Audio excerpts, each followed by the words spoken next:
Southern style. If What you do you spend think? too much time away from the good guys, do you start turning back into a bad guy? I don't know.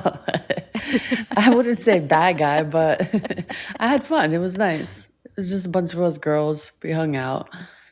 We stayed out till like 2 and then went home. And that was it. Any Woke up with a hangover. news in the last 2 weeks that you feel like you need to catch up the audience with on your thoughts of anything? Aliens, China, anything going on lately that you were like, shit, I had to talk to everybody about this? No, honestly, sometimes it's nice to just unplug for a little bit. Because I felt like my brain was like just on overload with so much information and constantly being in the now, constantly. It was just like, I don't even care. I don't even want to know. Who cares? It's all a fucking movie. The only thing I was doing is just keeping my eye on Ingersoll Lockwood. That's The it. website, IngersollLockwood.com. I think It is being in the interesting. now is overrated sometimes. The whole be Sometimes, here now stuff. sometimes it's just too much. Where do you want to be know? in the past? I don't know, maybe Future? bounce around a little bit of variety. Jump into the future, jump into the past, maybe go off into like some other like non-linear. You know who lived in the Let's now? play on the world? Tesseract, right? Well, yeah, it's a Tesseract. Jump around the Matrix. Yeah. Well, I was thinking along the with you on that. lines this past week that we're hallucinating everything, and the idea of that, like, we predict the future, so we create a reality that we live in. So it's like our brains kind of slow everything down because it processes it so fast. And I'm just in that idea. I was like, hey, maybe it's just fucking hallucinations, imagination, hallucinations, dreaming, hallucinations, reality, a big fucking hallucination. Well, And like, yeah. case in point, whatever we talked about on the show, it always comes up, right? Or like last week, right after our live stream, Brittany posts the snake with the S, like, which is literally in our logo for Secret Society of Good Guys. But then, like, Summer was going off about all the different, cocaine sharks and fentanyl shrimp and all the different animals and stuff. So then she sends me and Chaney, like, after that, vaping squirrels. What the? And somebody in our chat, like 2 weeks ago, like, did a comment after the show, and it had a cigarette and it had a squirrel, and I was like, so I What I the had just looked at the comments and I sent it to Summer right after. I was like, shut up. Now we got smoking squirrels. Abbie, I feel like something could be up with your mic. Okay. Yeah, it's like All right. It's like coming in and out. Like it's not it's like it's not quite robot, but there's an occasional static on it. You need to jiggle it. You need to jiggle stuff. It's like orange too. Oh, you so see, I you don't sound know. way deeper now. Your settings on your mic might be trying to pick up like close, but you're too far from it. So when it's staticky in between. I know that sounds so crazy, but You got to get up on that thing. yeah, you just have to talk closer to it. Maybe up on it's that like thing. the I don't gap know. in between. I am really is close, causing but it. it's red, so I don't know why it's Norvina red. was Lights are normally going. not red on it. So Yeah, it's still staticky a little bit regardless. It could just be Yeah. internet things. I don't know. It's weird. I'm That's weird. It's officially a show. It's official. The sound is good. Yeah. It ain't real until there's something on the something. That's weird when the happens with magic sound. starts. I know. So anything go down in your week, Thomas? Do what now? Anything go down in your week? What's this show that he had that you guys were talking about? I haven't had Oh, a I did chance to watch a it. debate show last Sunday where I was debating adrenochrome with a non-believer. Although to be fair, I think that he never had even heard of adrenochrome until like the week before, and was basically doing a decent job of just trying to shut down the conversation of adrenochrome. But I think I've got a pretty well-established timeline, and I've got the names and the dates and the documents. So I was using it to help steelman my argument for the book that I've been writing for years.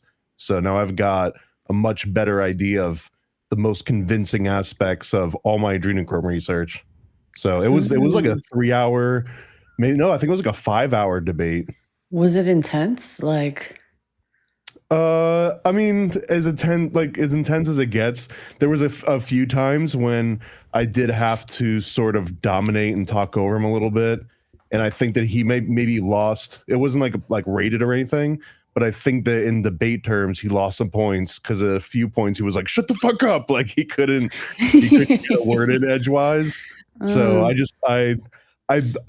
in retrospect, the one thing that I think I should have done better is that whenever he did like a "shut the fuck up" thing, I should have just had like a cool like little. I know, Got him. I know Like, you just lick your finger and like. And because I realized to emphasize for the audience like that, technically that was a point. If you weren't paying attention, That's it, Layla. Look it.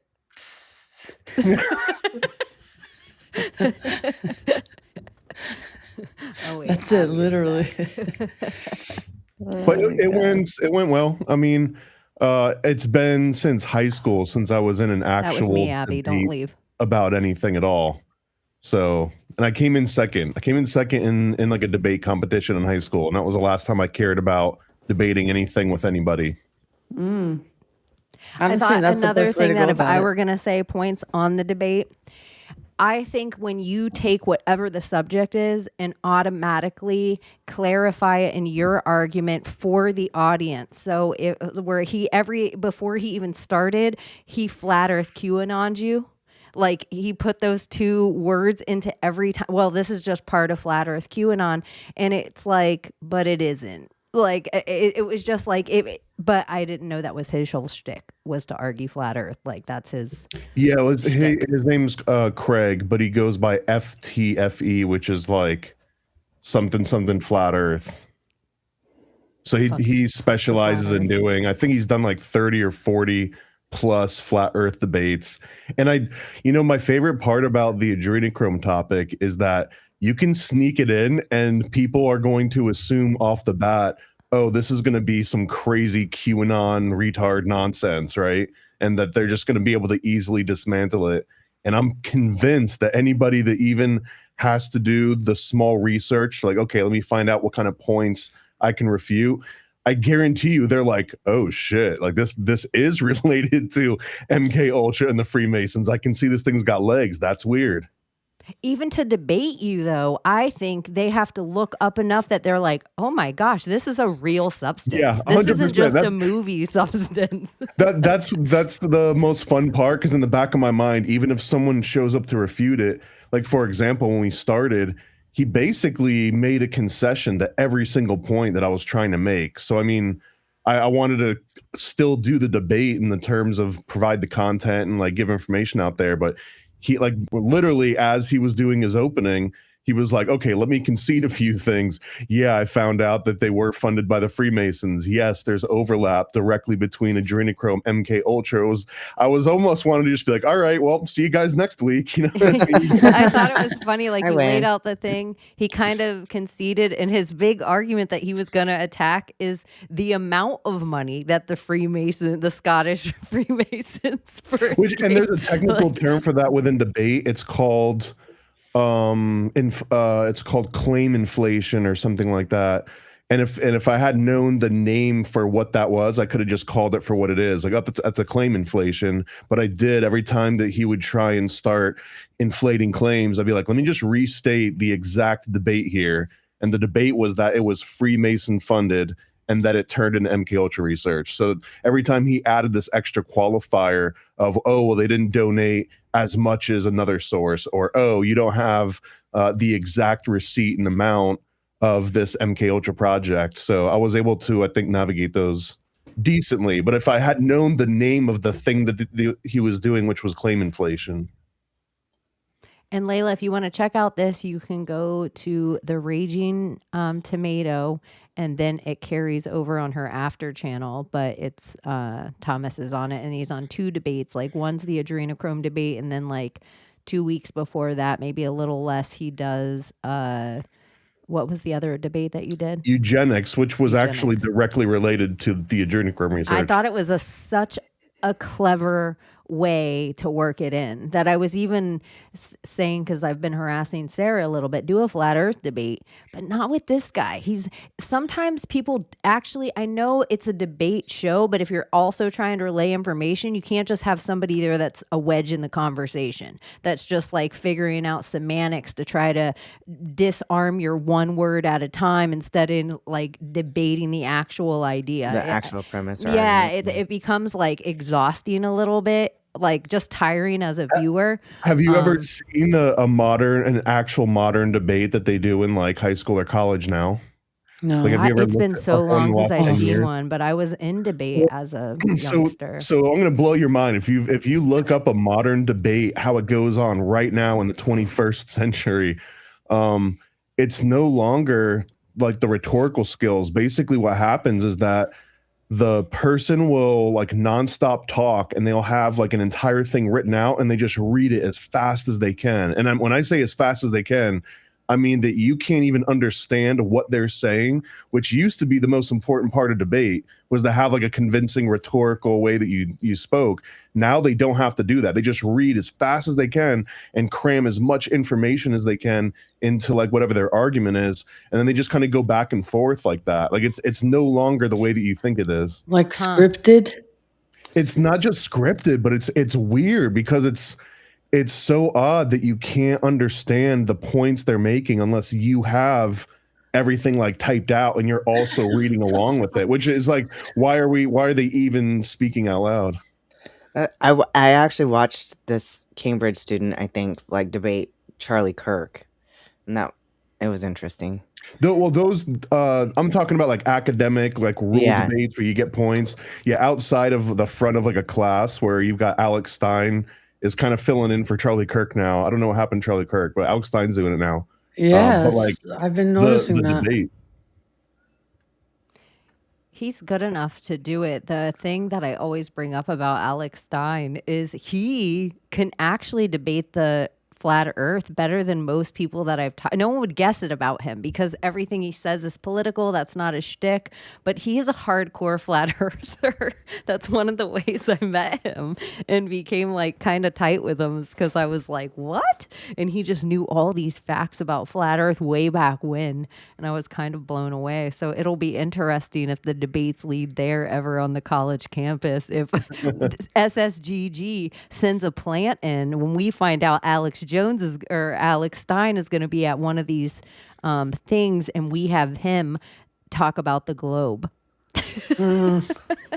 We send a plant to make Alex come out about it as a flat earther. Somebody tag Alex Stein. We can call him on air like it's the White House. But can we talk about your Bad Masons episode? That was good. Oh, let's talk about your thing first. Okay, yeah. Because So we we didn't just get to built a cover brand new that. school. Yeah. And it happened like a couple weeks ago. And I Wait, what totally happened? forgot this. Well, we built a brand new elementary school and they sent out an email a couple days before that they were going to do like the Freemasons were going to come and dedicate the building. And I totally missed it for whatever reason. Like I don't have the announcements don't come through in my office or whatever. So I didn't hear it and I forgot about it. But apparently, like the whole school, like all these little kids, pre-K and up, are out there for over an hour. And I'm thinking this is going to take just like maybe 5-10 minutes.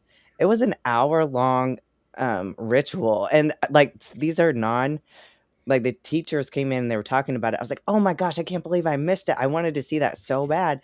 I can't believe it went on for an hour. And a couple of the teachers like, it was really weird. It was an actual like ritual. They're like, there was oil and water and I think corn. And then they talked about how like all these Masons, like they're like, they were wearing these weird hats. And then they came up and like, were like scraping a little bit of this mortar onto a brick. She's like, and it's supposed to be like a time capsule, but I didn't even see a time capsule in it. And she's just like talked about how each one like scraped a little bit of the mortar onto the brick or whatever. And I don't know, they were weirded out big time. I was like, I can't believe I missed this. I have to ask Thomas about it. Did no one record it? No, I don't think so. But like they were I just saw the looks on their face and like, Well, I don't feel like comfortable talking about it here, so we'll have to I'm talk about it surprised later, they still Abbie. do it. I mean, I understand from both sides why, but you're absolutely right. I can imagine someone watching this in the 21st century and just being like, "What the hell are they doing? Why are they being so weird?" Yeah. So I don't know. What can you tell us, Thomas? I can I'm tell so you curious. everything about Okay, it. tell me everything.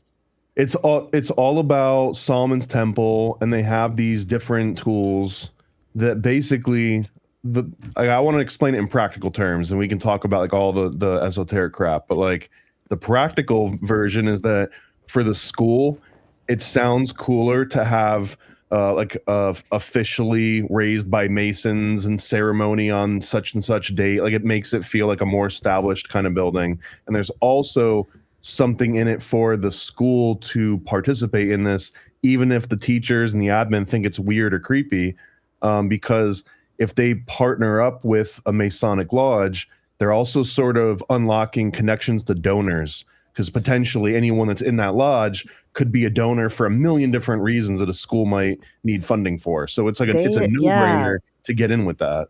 the Masonic Lodge and the Eastern Star have been big donors, especially in the last several years. But And then like Kiwanis Club and Rhodes Club and like all the different things, but like it's just one extra source for the school to tap for donors and connections to other city officials and business owners. And so that's the practical reason why a school would have these weird Masons come and do like a whole ceremony thing, right? The reason the Masons care about it, like their incentive, is it's literally the only thing left to connect them to like all this symbolism and stuff. Like it's literally Masons and that building foundations and laying foundations and all this, but Masons have been what you would call speculative and not operative for the last 2 centuries. Speculative meaning that like they're just kind of on the couch and they're like, this is, if I was to build a building, like I don't know how to build a building, but if I were to, here's how I would do it. And it's all kind of like spiritual woo-woo version of it. Operative Masons from back in the day, those were the OG Masons that actually knew how to put together a building, and they knew how to form the great, archways and everything like that. And that was like where the original secret knowledge was supposed to be baked into the stone. But something around like 200 years ago, people stopped being operative Masons and they started inviting all the royalty and all the other like white collar guys, and then it turns into strictly speculative. So anyways, that the main reason is that literally if they weren't invited to do public buildings, they wouldn't have any sort of like Masonic rituals out in the public that were related to actual Masonry. It's the only way they can kind of do it. The other reason is that it just like keeps them established in the community. It gives another reason to have a building that's going to last hopefully 50 to 100 years that says Mason. So it's like a recruitment tool. So on the schools and stuff, I remember my elementary school, it had, the little brick that had like time capsule brick or whatever, but I swear it was like for like 5,996 or something like that. I was like, why is it Well, it's so? because the Masons operate on a different calendar. Okay, I was gonna say it has to be different, right? Yeah, you basically just subtract whatever the difference is from the year it currently says to the actual year, and they have their own sort of like year system. And that's one. There's like a whole list of advantages. The other big one is the time capsule thing, is they're supposed to do a whole time capsule ceremony, so that now there's another reason for the school to get together and go and like undo this time capsule. Remember you were talking about the hour-long ceremony? Yeah. That hour-long ceremony is another reason for all the school administrators to get their pictures taken and, be in the newsletter and everything. So it's just kind of like this PR campaign. Like at the end of the day, it's silly. It's silly because they're not doing anything really They do a little bit of corn and the oil. Yeah, why the corn? So that all that's references to Bible passages about King Solomon's temple. So it's Okay. It's supposed to represent like divine favor, harvest, and prosperity, and basically just like that this school or this building will be successful, and everything that happens in it is going to be successful. So did they bury a body under the foundation? If they want to protect it from other spirits, they did, yeah. Okay. Wow. That'll be interesting someday. Well, I mean, isn't that what the Catholic Church does? Yeah, that's what I was like, maybe it's there. I think everyone used to do that at some point. Yeah. All over Europe, right? Like everywhere. Aren't these structures like connected to like really important ley lines? And aren't these ley lines somehow like energy vortexes or something like that? Well, she's just talking about a school, like a public school that just got built. So I don't know if public schools get prime real estate on ley lines or not. I think that's a stronger argument for like the buildings in DC or in capital cities. I think it was like Boston, Philadelphia or something, that they're all lined up on a certain ley line within, if you give it like a 2.5 mile sort of like error. Is there like a brick now on it that says founded by the Masons with the year? I can't see the front of the building yet because it's still a construction zone. It's it's not turned over yet. Like it's almost done. It should say cornerstone laid in ancient form and then have the year. That should be what the saying would be or something like that. Cornerstone laid in what? In ancient form. Which again sounds way more impressive than like we opened a new building today. You know what I mean? Is it a nice building? Yeah, it's really nice. Like we've been operating in part of it's been like a 4-year project. You know, they built the part that I'm in now, like, and then they tore down the old school over last summer, and then they had to finish. So we haven't necessarily it's been like phase 1, phase 2, phase 3. We're in phase 3 right now. So phase 3 is almost finished, but it won't open till, well, we'll probably get the keys officially soon, but it's not ready for everyone to move in. It's not fully inspected. So I love the people that saw it were like, yeah, it was weird. What are they doing? Because that's the only normal reaction, to see some guy like dressed up as a penguin and like doing weird things with old tools that no one even uses anymore, and then bringing out like, you know, biblical oils and pouring it. Yeah. Yeah, I was like, how did I miss this? I was so mad at myself. It's weird. Like they're literally anointing it like they're out of the Bible. Yeah, well, because they come and they do like all the award ceremonies and stuff, and they give like the Masonic like whatever award to certain students and everything, and that's always kind of like weirded me out. But then they also do this big old presentation for the teachers of the year, and I'm like, wow, they've stepped up their game in our community. Vampires. Yeah, it's not like that in every community. A lot of them, they're like super passive, or they have no money to do anything like cool like that. Yeah, we're a pretty well funded school for a little tiny school. It's kind of rich. It's rich. Get some vervain or some garlic. You're gonna have to go through the school when you get the keys, Abbie, and see. Salt water. Yeah, you're gonna have to get holy water and anoint the corners like you do everything else. May as well. You go through there with you know what you should do is get the other ladies that were like, this is weird, and you were like, we should walk through it with Sage, because they saw Masons and thought it was weird. You turned them to witches. Well, you know, I am in like a Native America here, like this is the Indian territory. That's what Oklahoma was called, like until then they're ready for it. They're going to teach you something. They'll Sage be like, will I have a something they do. Yeah, a lot of Native Americans got converted to Masons. Really? Yeah, like huge numbers. Well, I could see that because technically, like everyone here, you wouldn't know. People will be like red hair and blue eyes, but they are like blooded Native American. They're recognized by the tribe. They have their full Indian benefits and everything. It's wild, but so like my school is like 67% Native American. By the way, did you know vervain is a real thing? It's a real plant. Vervain? Vervain. I never heard of it.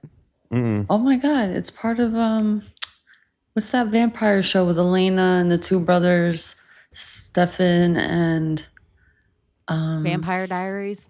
Yeah, there you go. I never seen it, but I knew what you were talking about. So I don't know about apparently the last vervain. vampire show I saw was like True Blood, I think. True Blood, Yeah, so I've good. watched Top tier. I haven't watched True Blood that much, here and there. I have HBO, so hopefully it's on there. True Blood feels like something that would be on CW. I thought it was on HBO when it came Well, out. it was on HBO, but it like Uh, and they show like boobs once in a while, but I feel otherwise like it it feels like a opens up The with a books had really vampire. good sex scenes. I won't lie. The books were better than The whole entire show opens up with a vampire sex scene. That's like, Yeah. oh, it's like this. Like the whole entire show, you're like, this is aggressive and fast. Well, especially because like Anne Rice's vampires actually don't have sex, so it's like I mean, they got to More reel the sense. audience in, and sex sells apparently. So I guess it does. worked. It actually I- makes more sense to me that vampires don't have sex because how do they have blood flow to their dick? Well, because Unless they die with rigor allegedly mortis. was like Osiris and Isis were the original vampires, and that's why he didn't have a penis anymore. It wasn't that it wasn't physically there; it just didn't work. Well, Interesting. definitely. It doesn't make sense that it could. So Maybe it's it's the all blood. vampire prostates. Maybe it's the blood that they suck that keeps them alive for a certain amount of time. So that's why they have to keep sucking blood to like keep that essence of them kind of going, probably. It is kind of weird that they make vampires so sexual, but that's not it at all. Yeah, They always Like, make the the blood is the lure sexual of thing them, for of them like, oh, they're so sexual, but really, no, they're just drinking blood. yeah. Oh, that They just thirsty. Nosferatu. He's such a hottie. Isn't that crazy how it became hot vampires? Yeah. Oh my god. Like Because they were sexy scary vampires. before. You know what it is too? I think that like Victorian era stuff, it kind of pulls in a female audience a little bit harder than male Yeah. audience for whatever reason. So there's like a reason to lean into it. It really does. Like I love the version of Tom Cruise and Brad Pitt in the Victorian era. It's just there's something about it. That's what that movie made me fall in love with vampires. I was young.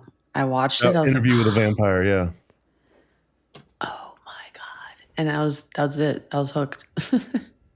Same. Yeah, sexy vampires. They wanted it to be sexy vampires. Even True Blood is all sexy vampires. But Bill then wasn't sexy though. Gotta say Not the that. main character Eric was, guy. though. What was his Yeah. name? Bill. Eric, I didn't and think he was Vampire cute. Bill. But they weren't even Eric the only Northman two was, though, vampires. yeah. Sorry, I'm a lesbian. There was some hot lady vampires. Yeah, the hot lady vampires were definitely a thing in True Blood. Sorry, I wasn't even thinking about the dudes. I was like, the guys were not hot. And Or- Pam was a Bill bad wasn't. bitch. Like Pam was a bad bitch. She Out of all was. the ride or dies that there's ever been in shows, she had her man's back. Like very few get their man's back throughout their whole lifetime. Like she Yeah. was never gonna turn on him, and it's so rare that that's the case ever with villains. Like people that are like, they're not, benevolent. I don't know. I think True Blood is like my favorite, but I think I like True wanna Blood so watch it. much because they mix so much ancient lore. And I know Anne Rice does that too. With Anne Rice, this is a little bit of the problem that I have with Anne Rice is I feel like we have to keep starting at the beginning. It's like the Superman story or Batman tale. How many times do we have to start at the beginning? I Like, just know. move on. Do one of the other books. Like, there's a million other comics. We don't always need. And now, my take on the start of the story. No, just let the start of the story have already been done and take your take on one of the other 200 versions. Like, there's other things to take your take on. Because I think they because they fucked it up when they constantly put out that want movie us- Queen of the Damned with Aaliyah. Oh, yeah, it was Alicia, right. horrible. I watched people who and I could tell that they had read the books because I was in the theater watching it, and the people who had read the books got pissed off and walked out because it was that bad. Like it It like the wasn't movie. for them though. That love movie the was not for soundtrack. book readers. it wasn't at all, and so Oh, it was it was hard for everyone to watch it. So it's like That one was for like So they people had that to come didn't get the original and didn't read any of the books, and they were just trying to get like a younger non-reading demographic in. And I think it worked because it became like it was also her last role, right? Like before she died. yeah. Yeah. No. Yeah. I think it was the last thing she did before. Like I think she died before it came out, so I had like a legacy for. And I just want to point out my two favorite vampires flicks are probably Dusk Till Dawn, the Quentin Tarantino one. so I thought that good. one- Yeah. And the Blade series, like the original Blade. Yes. Good. Oh my gosh. Yeah, that's good So too. good. From Dusk Till Dawn is pretty freaking dope.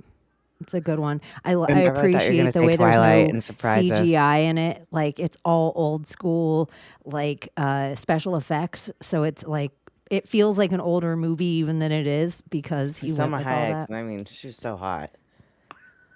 Yeah. And that was one movie that I put it on just randomly and had no idea it was a vampire movie. Because when you watch it, the first half, there's no indication that it's a vampire movie. It's just about these Yeah. like kidnappers that jump into like a Winnebago and they're like going to Mexico. So I'm just watching this, and all of a sudden I'm like, wait, did this just turn into a freaking vampire movie like 45 minutes in? That's the Same. best way to watch it. So I already ruined it for anyone that hasn't seen it. You're welcome.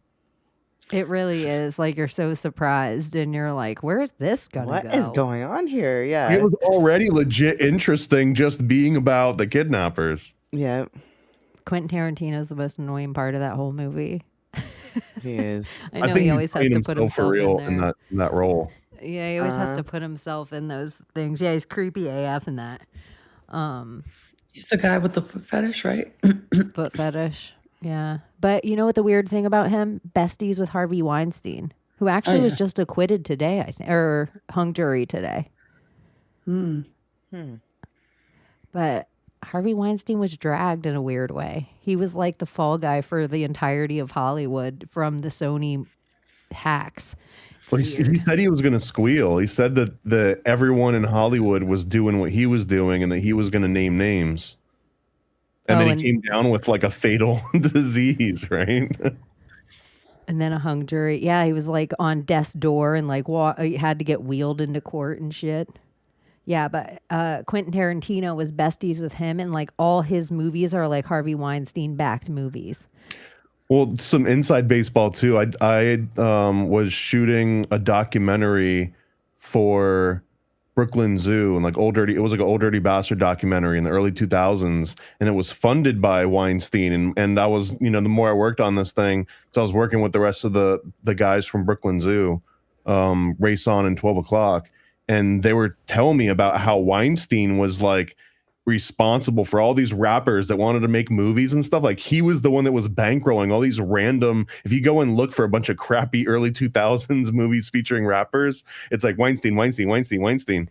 So as soon as that whole thing dried up, but I believe that was facilitated through Quentin Tarantino, because it was right around the same time that RZA from Wu-Tang ends up hanging out with Quentin Tarantino and becoming good friends. In fact, they joined that Wu-Tang Forever tour. I think it was 2006 or something. And I think that's when they first connected. And that's when all these other dots started to connect. And then I guess 10 years later, Weinstein takes a nosedive, and a lot of those crappy rapper movies immediately stopped getting produced. Huh? Yeah, he did back all of those too. It'd be interesting to go through his entire movie catalog and then who he backed when, like the push of who when for Yeah, I don't like know the if you've psyop ever- of it all. If you've ever read some of the articles about Jeffrey Epstein, where it was like he was funding legitimately interesting projects and like legalization for things that should be legalized. Like he had things that he was funding that were like decent initiatives. And I think it's like the same thing here, that like Weinstein was actually helping fund good movies that wouldn't have been made without him, but also he was a huge scumbag like on the side, just like Jeffrey Epstein was also a huge scumbag on the side, but they were oddly enough like making good things with all of their ill-gotten gains. Well, I say it all the time. You ain't never hear Jennifer Lawrence, Angelina Jolie, any of these girls come out, Gwyneth Paltrow, and say, oh yeah, I hooked up with Harvey Weinstein and that's why I'm Angelina Jolie. You never hear any of them say it, but it must be true that some of them did, or all the other girls wouldn't have the rumors and the movie studios wouldn't need all these clauses. So it's like kind of curious that you haven't heard one broad in all the pink pussy hats and all the, I'm owning my shit, don't slut shame me, that you haven't heard one of these girls come out and be like, I totally slept my way to the top. Like, so what? It's my body. Only Jolie.com. Like, whatever. But it's like some of these girls obviously did that.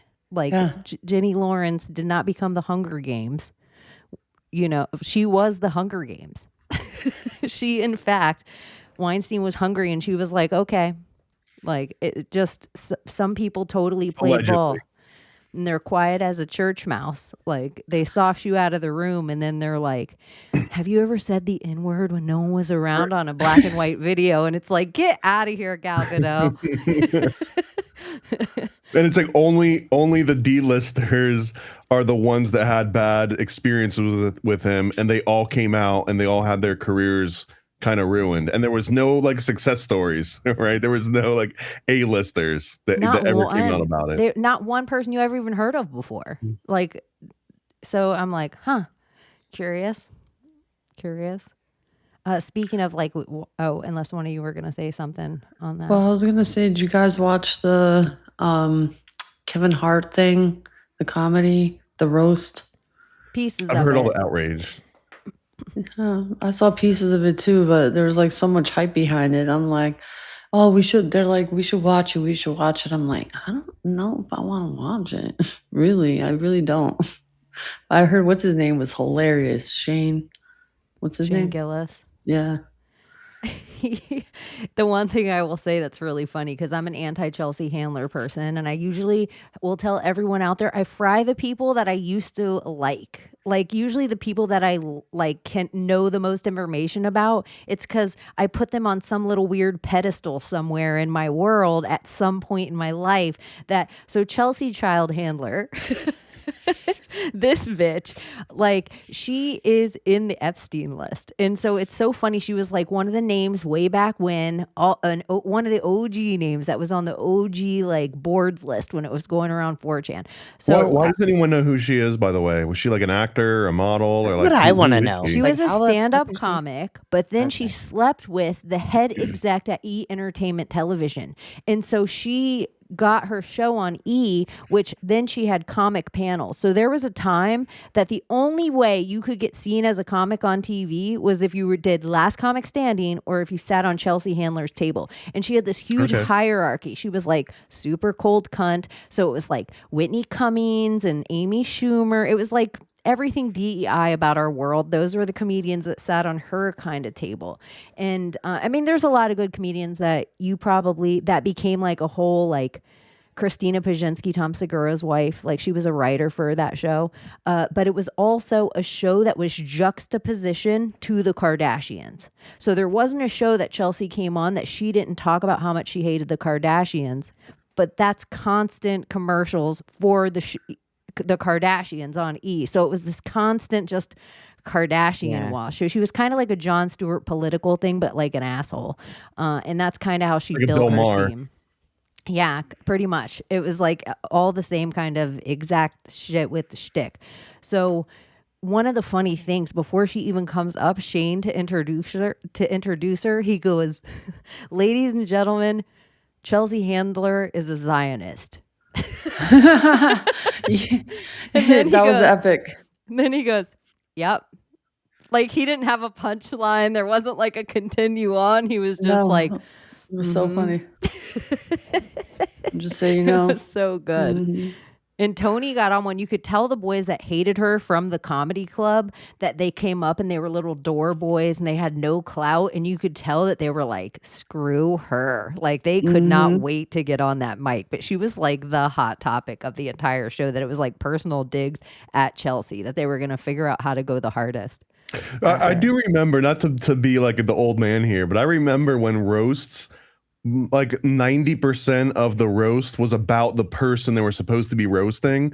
But for the last like 5 to 10 years, now a roast is just who's here at this event that I can poke at directly, and it just kind of becomes like a weird free for all. Like, what do they call like a SummerSlam or something, like a WrestleMania thing, you know, where you have no idea what's going to end up happening. It is kind of nerdy. I have so many little recordings of E! Entertainment because Chelsea, every beginning intro of her show, she'd be like, "Hi, girl," like something with girl in it. So I just recorded every single one of these clips. I could probably pull them up now and just play you like so many of them, like, and you'd be like, "Whoa, that's a little psychotic," but it's like that stuff that just stays on your phone and takes up space for the rest of your life, that you're like, why is this voice note here? But anyways. Did you have those as like your text tones or something? Probably at some point, but then I just like recorded 2, recorded 3, recorded 4. Then I got obsessive because that's what everything happens like with me. So once I have 4 now, every single time I have to like sit and listen to it, record it up to the like it was so 1980s to hold my phone up to the TV and record it. Anyway, I was. Have you guys Chelsea Handler mixtape. have you looked in at all to the Chud the Builder guy in the court Chud the case? A little Psyop. bit. Chud the the Masonic psyop. builder. Yeah, he was just mad random. He just feels like nothing about him is organic. The same way Yeah. as the guy punching himself in his clavicular, the same as Tate, the same as Andrew Wilson, the same as there. It's like there's this movement of fake red pill that is just meant to like make people dopey as shit. Yeah. But it's like, oh, I'm going to do this with words, but eventually somebody's going to do this to me. And the whole thing just feels like a work. Like they're just trying to egg on some kind of Free racial speech divide. thing. Dude, I wouldn't want telling to you. sign up for that psyop job where like you go out and give the hard N in public like constantly and then end up in jail, which is going to be predominantly hard N word. You know what I mean? Like now you've got to actually deal with something away. I mean, in this Chud world the where even Aryan. Epstein's, 3 or 4 guards go and take a break, like it seems like this guy's guards could easily take a break. It's giving get people used to the idea that free speech is not going to be a thing sooner or later, and it will be like Demolition Man where people are getting fined for just saying anything really. And not only fined, but you probably get flagged on your like identity profile that they have of everybody at this point. So it's Like like the XM PayPal thing. yeah, it's like certain people will get charged more for a certain thing rather than other people. So like if you're a better citizen, you're going to pay less. If you're, not so good citizen, you're going to be end up paying more for things. So it's going to be all based on behavior. And that's going to fucking suck. And thank God I don't have kids. So we're not creating that reality. Highest possible timeline. It's we're the not judges creating that are it. creating that reality. It's not necessarily the system. It's 'Cause collective. So if we all think that's gonna happen, then like we'll make it happen. I hope it's not going to happen. I don't want it to Reality's a happen, mirror. but it's Slip like versus wave, it's the observer effect. So whatever you decide it's gonna be is what you're gonna get. yeah.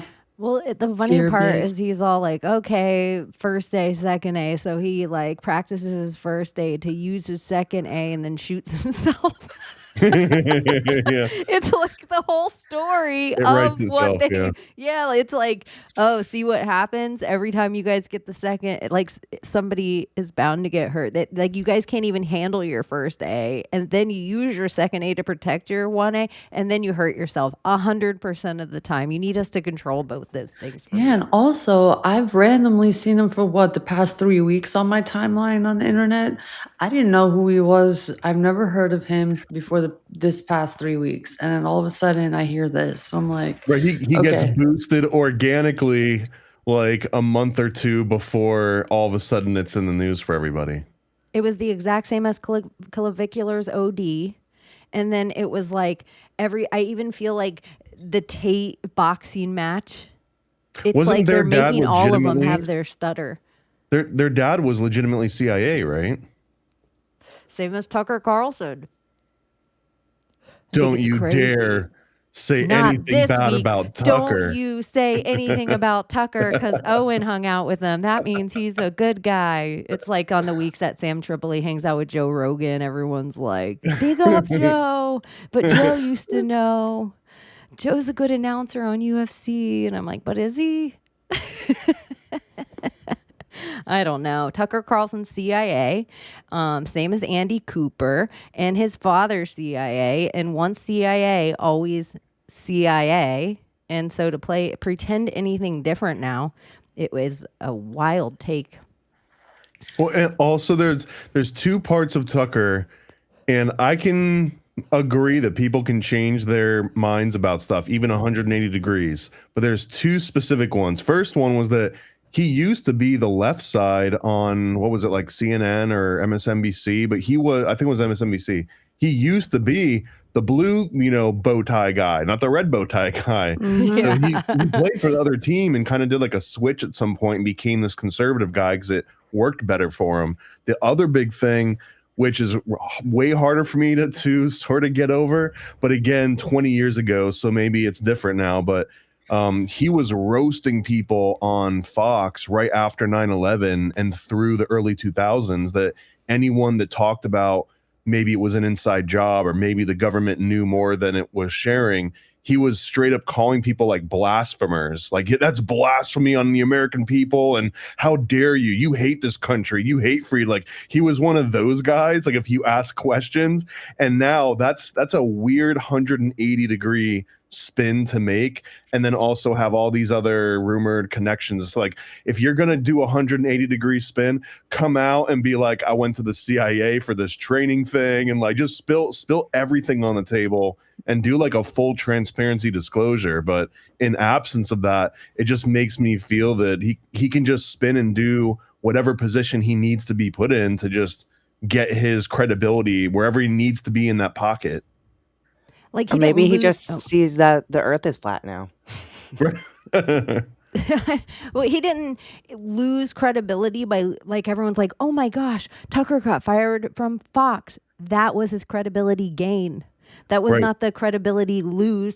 The real, everybody was seeing that all of the ratings of that kind of being propagated was dying, and so we had to go to podcasts. So all of a sudden, every single one of those talking heads took a big fucking jump, and now you have Don Lemon podcast, and now you have Tucker Carlson podcast, and now you have, and it wasn't any more real when Chelsea Handler was on Don Lemon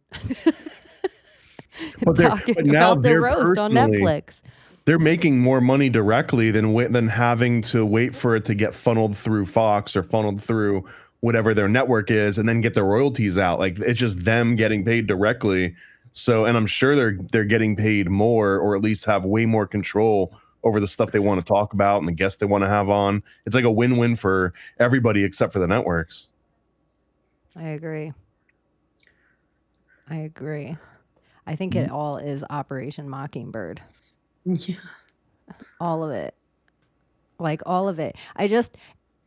I think I just known too many people that had to fight getting seen for so long that you see how the people that are inorganic, and then how quickly, even now, whatever is considered the news, whatever is the paper, whatever used to be the paper, they're just running with whatever they saw. Oh, Thomas got a lot of views from this last week. And then they're like, some people think adrenochrome is this. Like, the news is just running with our stories, and it's like, that used to be the news, but now it's just whatever gets the most clicks, the same as most of. Let's not pretend that hasn't always been the case, even 100 years ago. And the fact that the Pulitzer Prize, you've heard Pulitzer Prize, right? It's like, oh wow, the Joseph Pulitzer Prize, you must be a really great journalist. And you've probably also heard the term yellow journalism before. Like, yellow journalism is basically just clickbait nonsense that's not really backed up by anything. That's the same guy. Joseph Pulitzer is the one that did the yellow journalism, but because, he was a member of the Jekyll Island Hunt Club, and because he had big friends in big places, he got to be all things to all people. But it's almost like the Nobel Prize, right? Like, the guy made dynamite, and they wanted to give like a PR campaign against his name. So now it's supposed to be for good altruistic things, the same way that the Pulitzer Prize is supposed to be for good journalism, even though Pulitzer used to mean like crazy biased clickbait. And that's 100 years ago. So nothing's really changed. Does it mean Chinese journalism? Do you know who Lily Pulitzer is, Thomas? Lily Pulitzer? No. Yeah, there's like a purse that ladies carry, and it's a specific kind of fabric, also a jumpsuit. Like, she has like this like cute little print. Anyways, she's like related, the daughter. Yeah. And she's like a big Palm Beach girl. She's like known for the Florida print. So it became like famous. I could pull up some Pulitzer print, but it became famous worldwide. But It's just interesting to see what happens to like the great grandchildren of some of these industry titans, because they're sort of, depending on how well the rest of the family, you know, did or didn't squander the spoils, but the great grandkids are usually like either the last or the next to last generation that can just coast out and be ultra rich until they start becoming normal people again. you guys will all know these prints too, and you'll be like, I don't even know anything about fashion, and then you'll totally know this stuff. Think? So all these prints are Lily Pulitzer, and so she makes like outfits and clothing. I don't recognize any of these. And I can't believe it around Florida. But you know what? On the coast of Florida, like all the like Floridian old ladies wear this stuff. Okay, Yeah, no, that's yeah, what I was gonna looks like say. Hawaiian It shirt. reminds me of old lady. Yeah. Well, I mean, Lily Pulitzer, it's so old now. But anyway, she was a Palm Beach girl. And all those like road sound stands.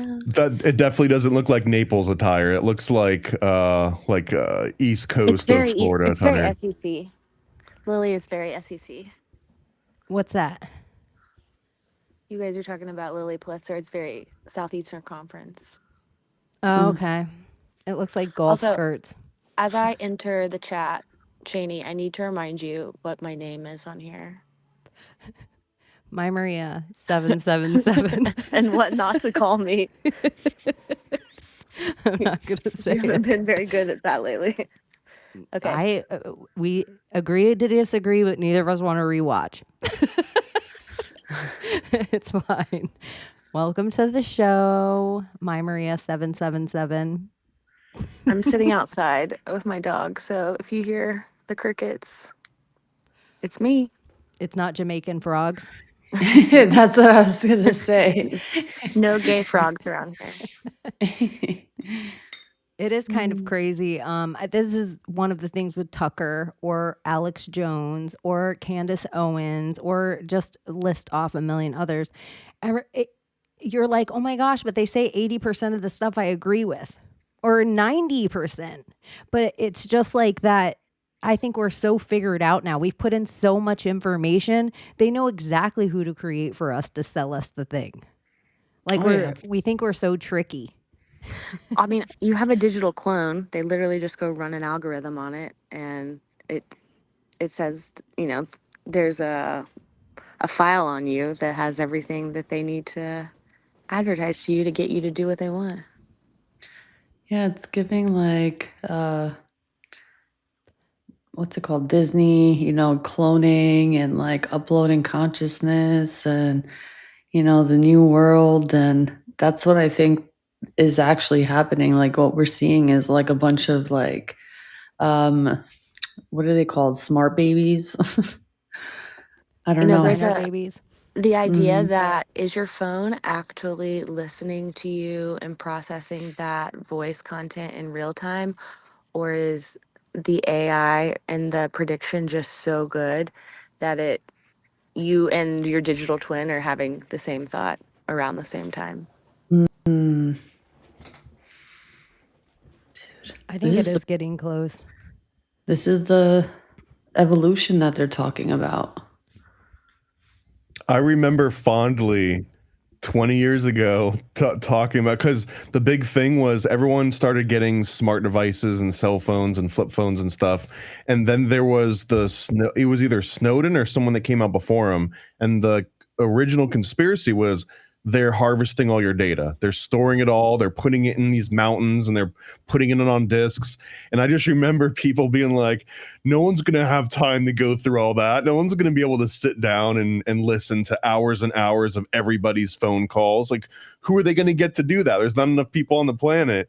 Well, now 20 years later, you don't need people, you just plug it into, like, I wonder how long it would take AI to just parse like the last 20 years of phone calls from everybody and everybody's texts. It's probably a weekend at the most. But don't you think that level has existed? Like, I don't think it's novel. I don't think so either. That's kind of what I'm thinking about the data centers lately, where they're like, hey, we need all this like Tina wrote something about it. She goes, "Don't you think the whole thing that they're saying, like all these data centers need all this water all of a sudden, like it's huge at like this astronomical amount?" And then everyone's like, "Wait, we don't want our data centers there." And Alan Marcus was saying, because it gives us the illusion of control. And I was like, yeah. So, and he's like, they have plans for 5, but they tell you they want 100 and they only need the 5 to go through. And I'm like, I think that maybe they're already here. Like all the things are already here. I think that's what all the gravity dams are. If it needs 30 million gallons of water for some data center, what are they? This is like all the rivers are going dry. I'm like, they're probably data centers. Have you What's guys had the discussion about like the idea that people are saying that they're really fueling under like deep underground military bases or something like that? That They I must be. believe more. Yeah. that Because, was I mean, a strong David Wilcock thing too, and the Gaia Network, I believe, was that whenever the government ends up squandering money, the other big one of them is the data centers. The other big one was the bank bailouts that they were actually taking. I think it was like $30 trillion, and that was being put towards building underground cities and underground military bases. Because the reference point was that China was making these ghost cities, and they made like 50 ghost cities for something like 1.5 trillion or 2.5 trillion. So if you were to extrapolate that, like how much would a full city that can house like 60 million people, how much does that cost? A couple trillion? Well, if it takes 30 trillion for the government to squander, then technically they could have 10 underground cities, each of them that could house, millions of people. Are we in a water war? You know, if there's like an inner Earth, is this are we fighting for water in that way? Chaney and I were talking about the other day. You know, they had no qualms in Texas killing all those kids last year with the cloud seeding and the floods. Why aren't we cloud seeding the Colorado River if it's like the Hoover Dam is getting to a place where it is, what was the that's word what you I'm used the other day, saying. Well, the Chaney? whole I just, underground military base thing of it all, because Nevada is all BLM land, so it makes yeah, sense that 85% federal land yeah, in Nevada. yep. Just like what? 85. Why don't we get to cloud seed when we And want it's to, always been Zags? in drought. My whole That's what I'm life, like saying. Like, growing up, there was drought.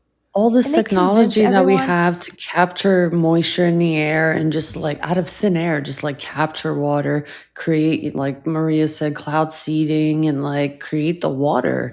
But like this fake water wars, I don't know. There's something bigger to that. I just don't know Well, also what. It's like, look the here, not government there. doesn't make money or get more support when everything's just running smoothly. But like once something is wrong, they've got a reason to get people to rally behind them and donate and have like a Yes. political initiative. That's why they're always Speaking, seeking to declare natural disasters and emergencies because once they hit certain buzzwords, they can release federal well, funding. speaking of that, didn't they just find a bomb? I saw today they found a bomb in a dam somewhere here in the United States. Hmm. It was Alabama. It was like 2 days ago. There you go. Yeah, I saw Do you guys today. know Kevin O'Leary that was on Shark Tank? Like, did Mm-hmm. you Yeah, the see guy that that? just did the Utah one. Yeah, but it's something obscene, like 40,000 square miles or no, it's not square miles, 40 something square acres that he was trying to turn into a data center, like 10 to 15 football fields size. Well, I And think it it's got like, that's approved. not really it. Did it? I thought it didn't. No, I think like 300 people showed up and said they didn't want it, but then the board was just like, yeah, whatever, we're doing it anyways. The whole thing to me, like at the time when the Hoover Dam's put up, it's so expensive. It's like the most expensive thing that's ever been done. This huge construction project. And their sell was, we're going to put a tiny little gambling city in the desert. And everyone was like, fantastic idea. I just think there is so much, the entirety of the dam, the water and the electricity are for all an underground city. Yeah. You can't really convince me otherwise. Sorry, And don't it's even still, try. it's still not cured. It's crazy. I went and had a tour of it in 24 or so. And it's still not dry. It's still not cured on the inside. I had like just like the biggest try hard of a guy that was doing my tour, and he was like all knowledgeable about everything. And I had found this article written in the 80s talking about a time projection chamber in the Hoover Dam back in the 50s. And I asked him about that, and he didn't have an answer for me. But then all the NPCs, like literally all the Agent Smiths, looked at me like, what did you just say? But it does have all the symbolism of being an ark. Having the two angels on it. It has pyramid symbolism. It has Thuban star written on it. Like it has all these compasses and star charts. It has all these ancient, like, they almost look like compass, or like if you were to turn part of a safe and they'd be one key to a safe. I could pull up all this stuff, you guys. I'm sorry. You know, it straddles two different states. It straddles two different time zones. You know, like there's some and the juju going first on there. death and the last death, father and son. Out of all the people that die in the building of the Hoover Dam, first death, father, last death, son. Shut up. Shut up with your ritual. I can't. Here's a theory that I've kind of been working on. It's a working theory, you guys. There'll probably be more to it as it comes. But do you know how there is like Playboy, it's a honeypot. Epstein Island, honeypot. Everybody has all these ideas. Okay, DC Madam. All right, Heidi Fleiss, honeypots, honeypots. I think Studio 54, the entirety of it was a honeypot built by this gay man mafia in New York that was running New York. I think when you're a gay man specifically, the amount of attachments that you have in a mafia way make you very deadly. Like you become, if they can, the weakest points you have are the people you care about. And so Studio 54 has all the celebrities through it. They create the paparazzi through it. You have like Roy Cohn, who ends up being like pretty much one of like Trump's like mentors. Who also ran a trafficking ring based on sexual blackmail. He was he was pretty much a fixer in New York. And at the time, New York City was it was pretty much a dying city. It was super bankrupt. It was very like what people, if you just knew it by a term, it was very punk rock. It was like where like it was grungy. And then Studio 54 comes in. It's glam as shit. It's a rebrand, you know? Yeah, celebrities are doing drugs and having sex in the corners because they feel like it's the place. But really, they're all being filmed. And because of the loud music, we can run any conversations we need to without being recorded. Like, so we think. But really, all these booths are bugged. And so they're getting all the information. You have Andy Warhol with the whole... what's that homie, that black homie, Basque? Like they come all through there at the time and get this whole art push, and Andy Warhol becomes a whole honeypot where he's holding blackmail. That's why everyone hates Andy Warhol. All the celebrities hated him because he would get them wasted and then hold blackmail over them. So I don't know. It does seem like Studio 54 is an untapped rabbit hole, and I wanted to bring it here and put all the seeds in your guys' head. And so hashtag, we need to make a good hashtag for it so it becomes, so we can link it old school style, Studio 54 Mafia. But I think it was the gay mafia. And then if you look at all the people that were killed with AIDS, it seems very specific. Yeah, you were telling me this theory the other night, and I really liked it because we're always talking about these kind of West Coast areas where central casting gets together, but we don't have an East Coast one per se. And I think in a very much of like the TV show The Americans way, like that's where you could go meet your handler and you know, get your central casting script for the next 6 months. They had children there. Like everybody who was anybody was in Studio 54. It makes you kind of want to go back and like look at all the pop culture references for it too, like Austin Powers even, or But I also love Studio like the 54. Dirk Like Diggler I of it all. believe I was there in a past life. It was when it was New York glam. Mhm. It seems like Quaaludes were there. There's something in my head, and it's my Wolf of Wall Street brain, like I would try a Quaalude, but we never really got the opportunity, our generation. I know, damn it. I had an ex-boyfriend who was obsessed with finding them. Like he bought Bitcoin like back in the day so he could get on the Silk Road before it shut down. But he was never successful in his endeavor. My mom's friend, like, she went through a old storage unit, and they were cleaning it out to finally like close it down or whatever, and they found a whole bottle of them. It was. I'm I was always too hoping young I to. find one. Yeah, I know. God, I think At that an would be the estate way sale. in a storage unit or in a state sale. Yeah. A I think Quaalude that bottle. there's like an interesting connection there with the Studio 54 thing too, because they were kind of kingmakers. Like if you were the right person and you knew the right person at Studio 54, because that was where Drew Barrymore came up, Brooke Shields came up, and then there was also a story that Beastie Boys and Madonna, that they knew like a bouncer or like a doorman at Studio 54, and they credited knowing that guy at Studio 54 to like basically rocket them into fame as well. And there's like a long list of other household celebrity names that all credit Studio 54 as like being their initial stepping stone. So I wonder if Studio 54 is like the crossroads, because I don't know. Well, You know it's what I mean? also normalizing. It was taking all these very young girls and like putting them like, oh, Drew Barrymore seen at Studio 54 last night. Oh, Brooke Shields seen at Studio 54. It's okay if you look at her in Playboy. It's okay if you look at her vagina on freaking Blue Lagoon when she's freaking 12 years old. Yeah, so you know who we should pair her with? George Burns also hangs out at Studio 54. The oldest and youngest person, it'll be a gas.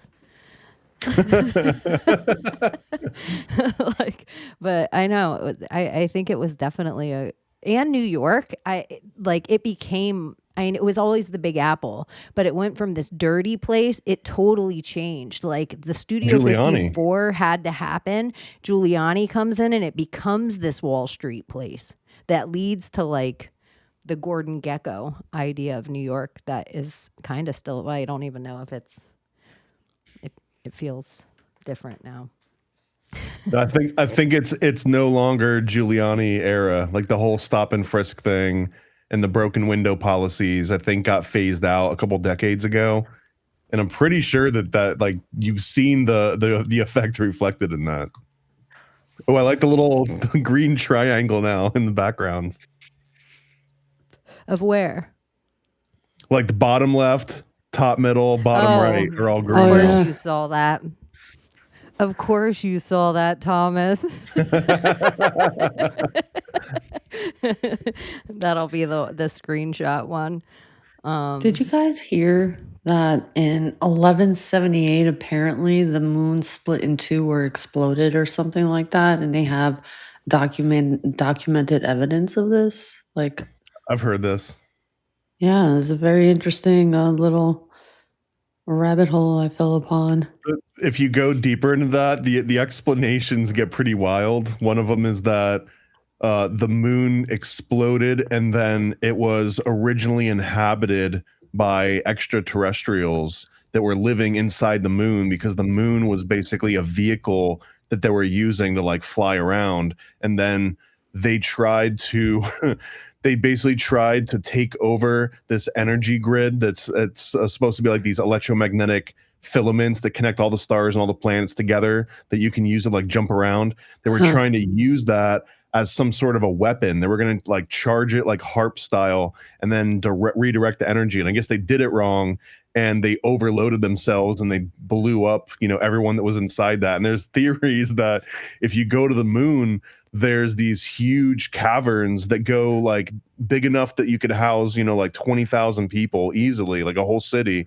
But that also it's littered with dead bodies. And then if you were to go inside the moon, it just smells like rotten flesh.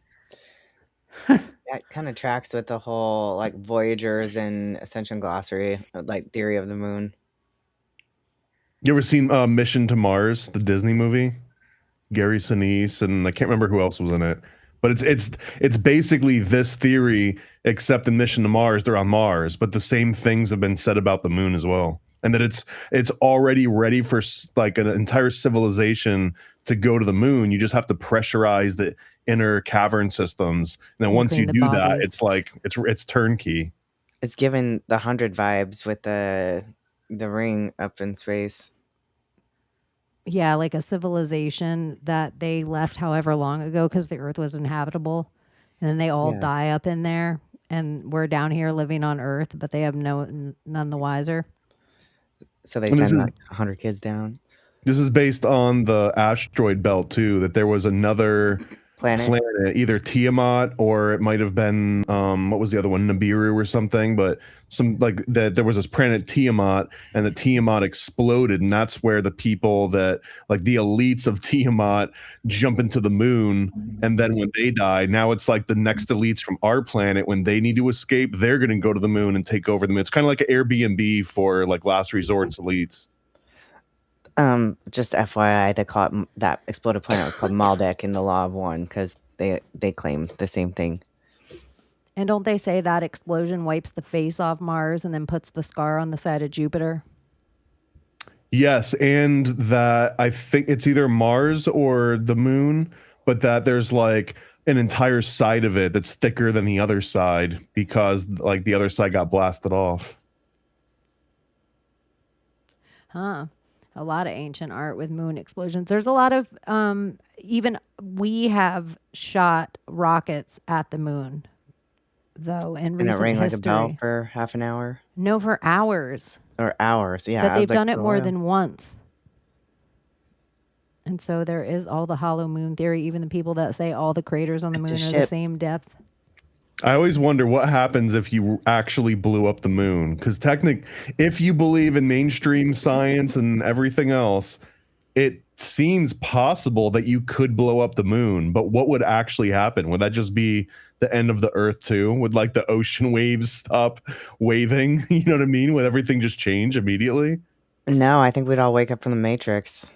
Thomas, The like the Evolutionists. visual of what you're describing is essentially the Death Star after it's attacked. Like Yeah. the way that half of it is missing in Star Wars.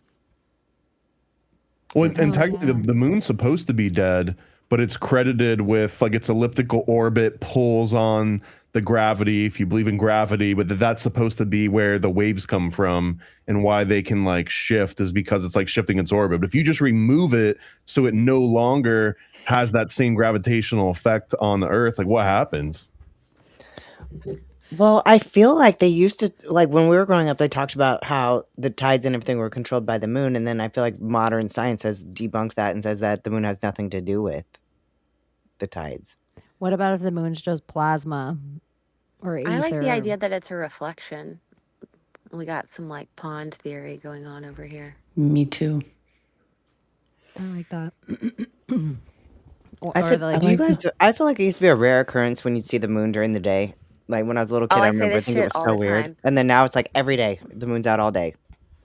It pisses my followers off. So whenever I tweet about it, people, I'm like, I swear to God, You I guys grew didn't up. notice this? Come on. Maybe I was a dumb kid, but I thought it was more of like a reciprocal relationship between the moon and the sun. And obviously, I know that the moon moves, but it just was a It, very rare occurrence to it see it was. during the It day. only every once in a while. And now it's like, it's literally every day I see the moon. yeah. More it during the does. day than I do at night. It usually happens with me during the springtime, during this time of year, where I see the moon in the daytime more often than in the fall or winter. Or maybe it's just me that I don't pay attention because my ass is always inside during the cold. I feel like I see it, but I feel as gaslit by that when people act like chemtrails were always there. Yeah. Oh, And I no, just they feel weren't. gaslit. Get Like outta I here. just, y'all, one time when I was a kid, there was this thing on like Channel 5 News and it was like, draw the weather. And I had to stay at my grandma Nash's. She was like, she didn't have a lot going on at her house. So I would do whatever the little contests were or whatever the things. So one time I drew the weather. I would have put chemtrails on Yeah. this Oh if God, they yeah. existed. The amount of shit my little OCD crazy brain fit into the. I had a rabbit hole, I had a gopher in it, and a turtle frog. Like I put everything, clouds, sun pushing it away like it was Raisin Bran box. Like I remember when it came on the TV and I won, and I was telling my family, "Oh my gosh, I won the weather!" And my family was like, "Whatever." Liar. Like they didn't even like this is how my family was. They're like, whatever, fibber. And then I got a certificate from the news that was like, Yeah. congratulations, you Oh my won the gosh, weather. that's And I so was like, cool. I won drawing the weather. But anyways, I would have put chemtrails on it. Like my Yeah. little psycho brain, I would have put a plane with a chemtrail behind it. We would have been drawing grids in the sky, because that's what we would have seen rather than the ever Hmm. changing fluffy The clouds puffy that clouds. actually existed at the time. Yeah. It's infuriating. I have a question since we're talking about like what people Yay. remember. Tom Cruise's iconic scene with his shirt and he slides into the room. What movie was that from? Risky business. Yeah. Oh, Risky yeah. business. What color was his shirt? Oh, I've heard this one. I won't. I I don't remember him remember. wearing. Wasn't he wearing tidy whities? That's what I remember. Yeah, but what color was his button down? Blue. Black, blue. I don't know.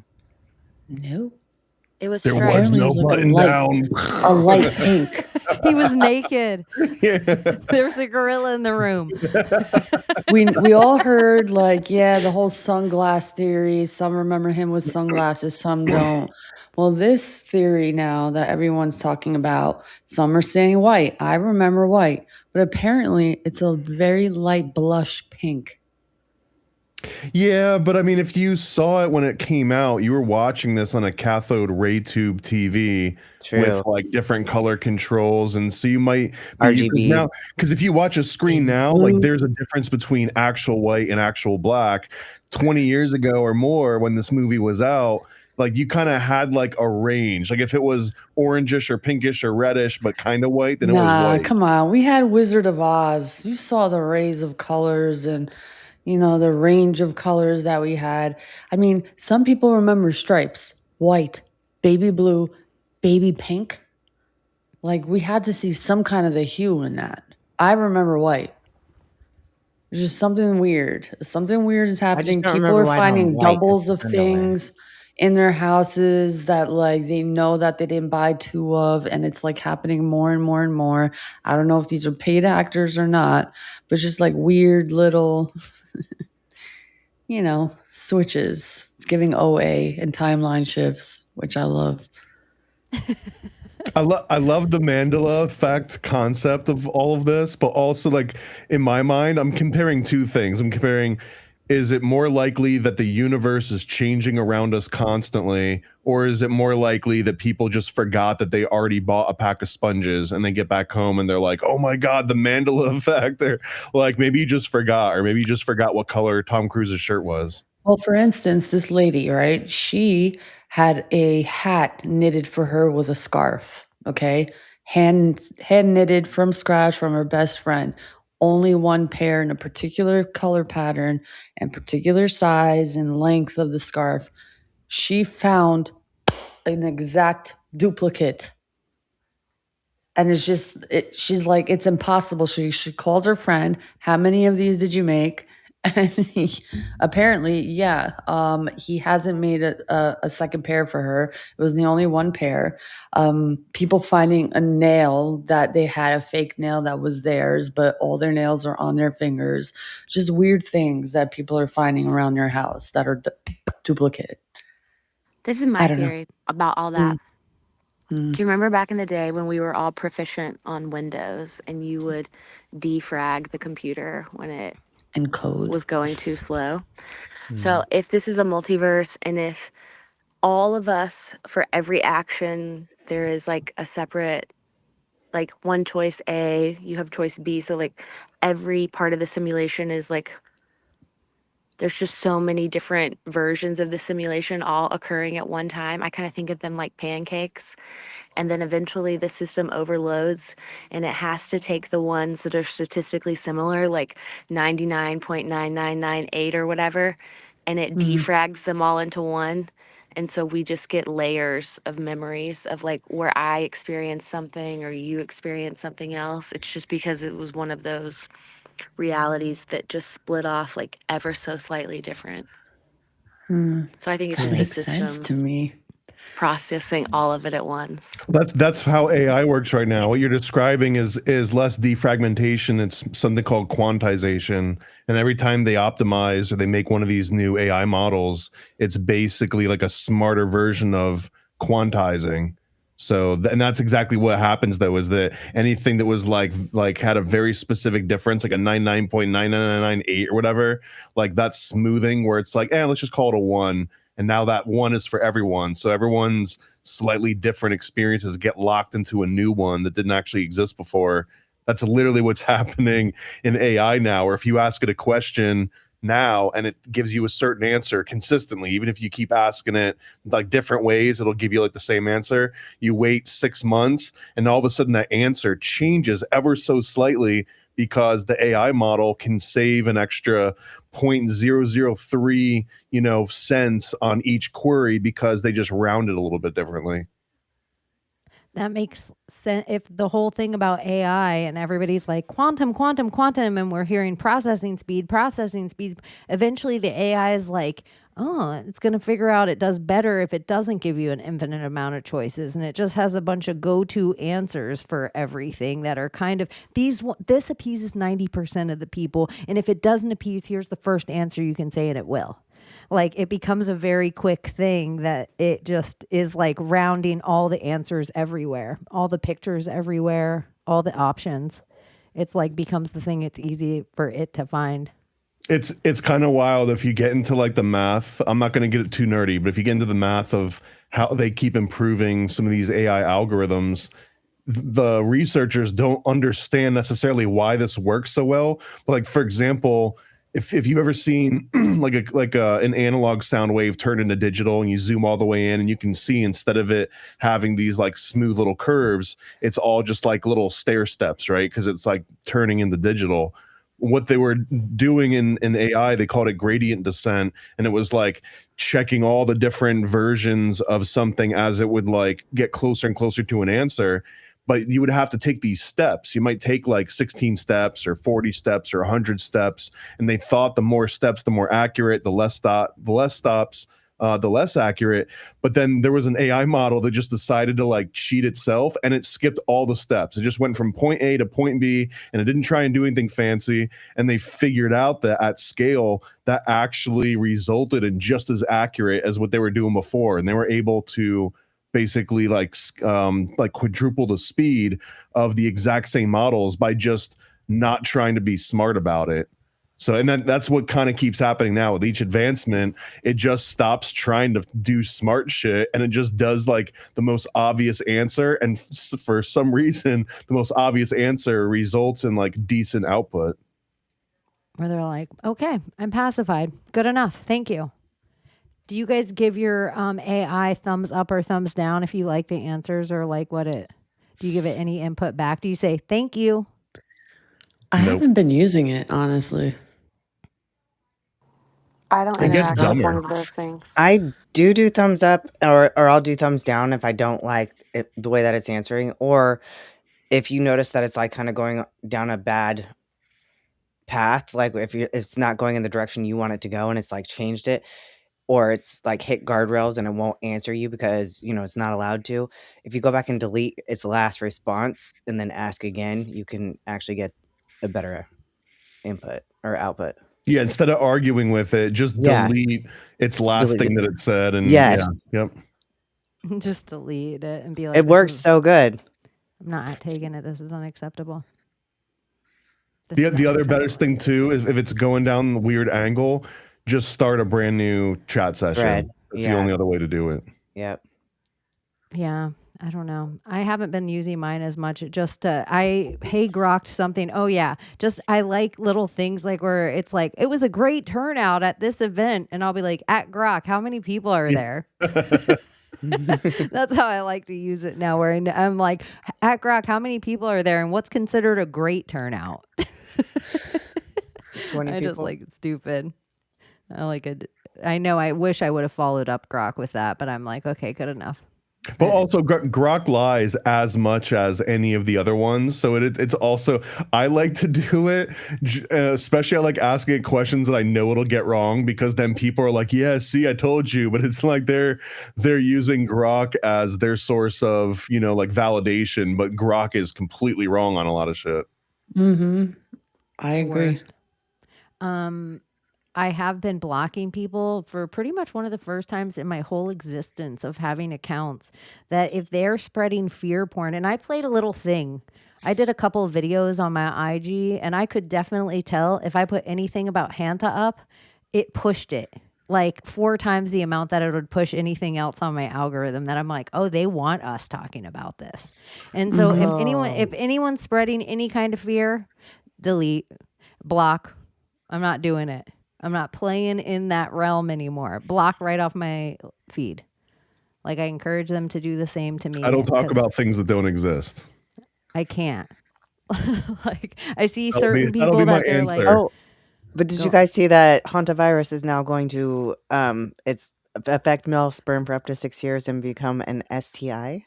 And STI is another thing. Like, it's another one of those UFO, UAP things. It's like it used to be STD and now it's like STI, which I like sexually transmitted infection better than disease, but it still is like, I why feel they like this is constantly have part to of the fucking change psyop it? still.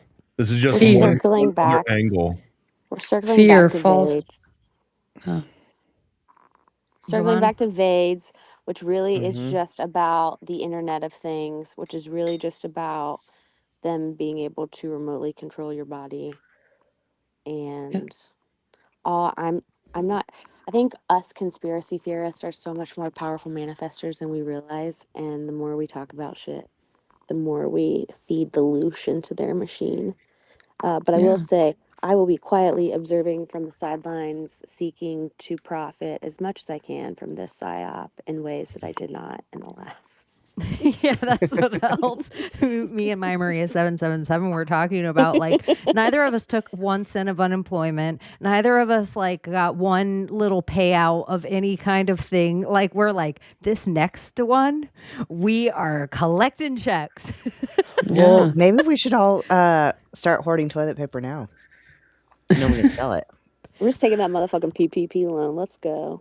Make some fake I'm just telling you invoices. guys, as a lesbian, it is one thing we are always rich in my house. Always. It's always been pre-lockdown COVID, the amount of toilet paper we carry in our house. Like, 2 grown women, I am just always amazed when I've had guy roommates, how little toilet paper they actually use.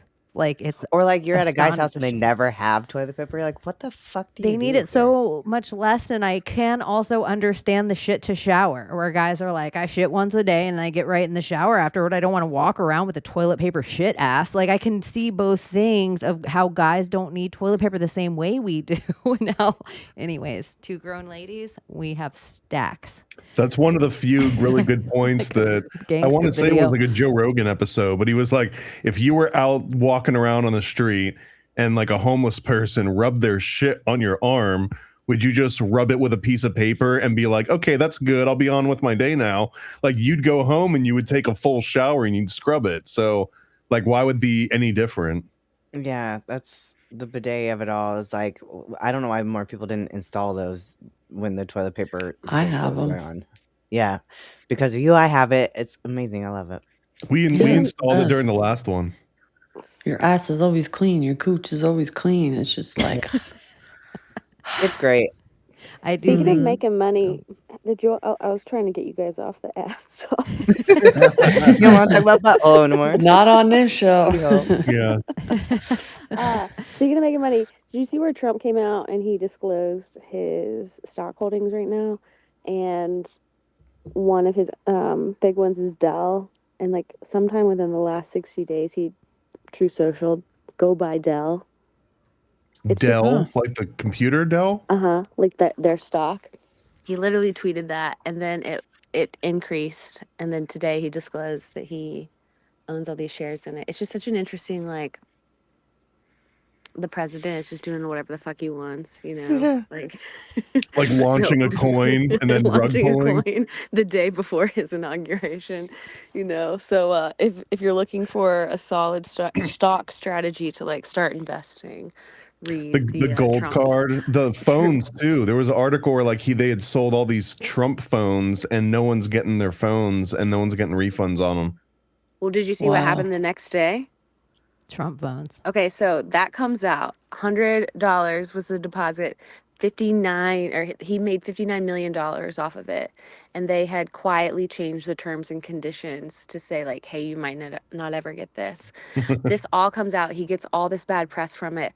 Literally the next day, they announce that the gold phone is coming out. They provide pictures of it, they do social media on it, and then everyone starts dissecting it and realizes it's a previous. I don't know the phone now. I apologize. Somebody in the chat probably can name it.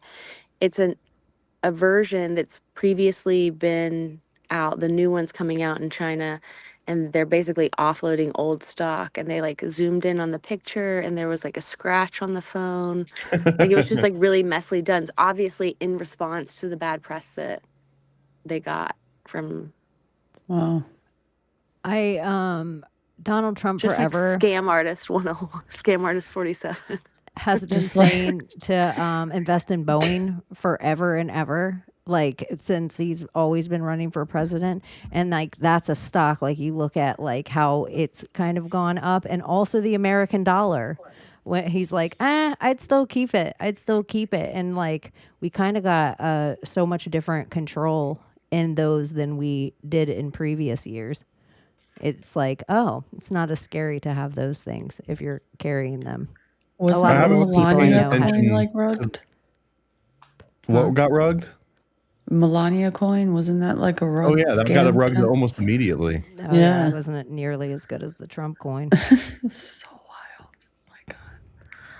Hey, whatever happened to the Doge findings and the how many millions or billions they found in fraud? Weren't they supposed to like give out checks to I everybody? still see a whole bunch of stuff too. That's where the SPLC stuff came out of, isn't it? The Dodge stuff that they found all that out of it. I don't know. think. I'm not I think sure. that's where all that information came out of. We'll see if anything comes out of that though, either, because it'll just add so much more connections. Like as soon as it was a thread that was pulled at all, it got buried so quickly. I think it got buried by the UFO quicker than anything. True. It also seems kind of obvious that like the new trend is going to be, it's not about what countries have the most resources. It's going to be what countries are in the least amount of debt, and like you having less debt than other countries is the new level playing field. Like that means that you are rich if you just are in slightly less debt than everybody else. That's I know it's like credit card rich. Right, like yeah, exactly. Like I've only got $4,000 debt on my credit card, and if you've got 50,000 on yours, then technically I'm richer than you, even though we're both less than zero. I'm not nearly as in debt. It is kind of weird of how much debt that like pretty much, a bunch of countries hold our debt, but China holds a majority of our debt. And then Trump's over there in China, and China, all they need is diesel. They just need some fuel. And so it's like, oh, all of a sudden, my Maria's been talking about for a long time, like Trump devaluing crypto and kind of putting our debt in it and it devaluing it a little bit.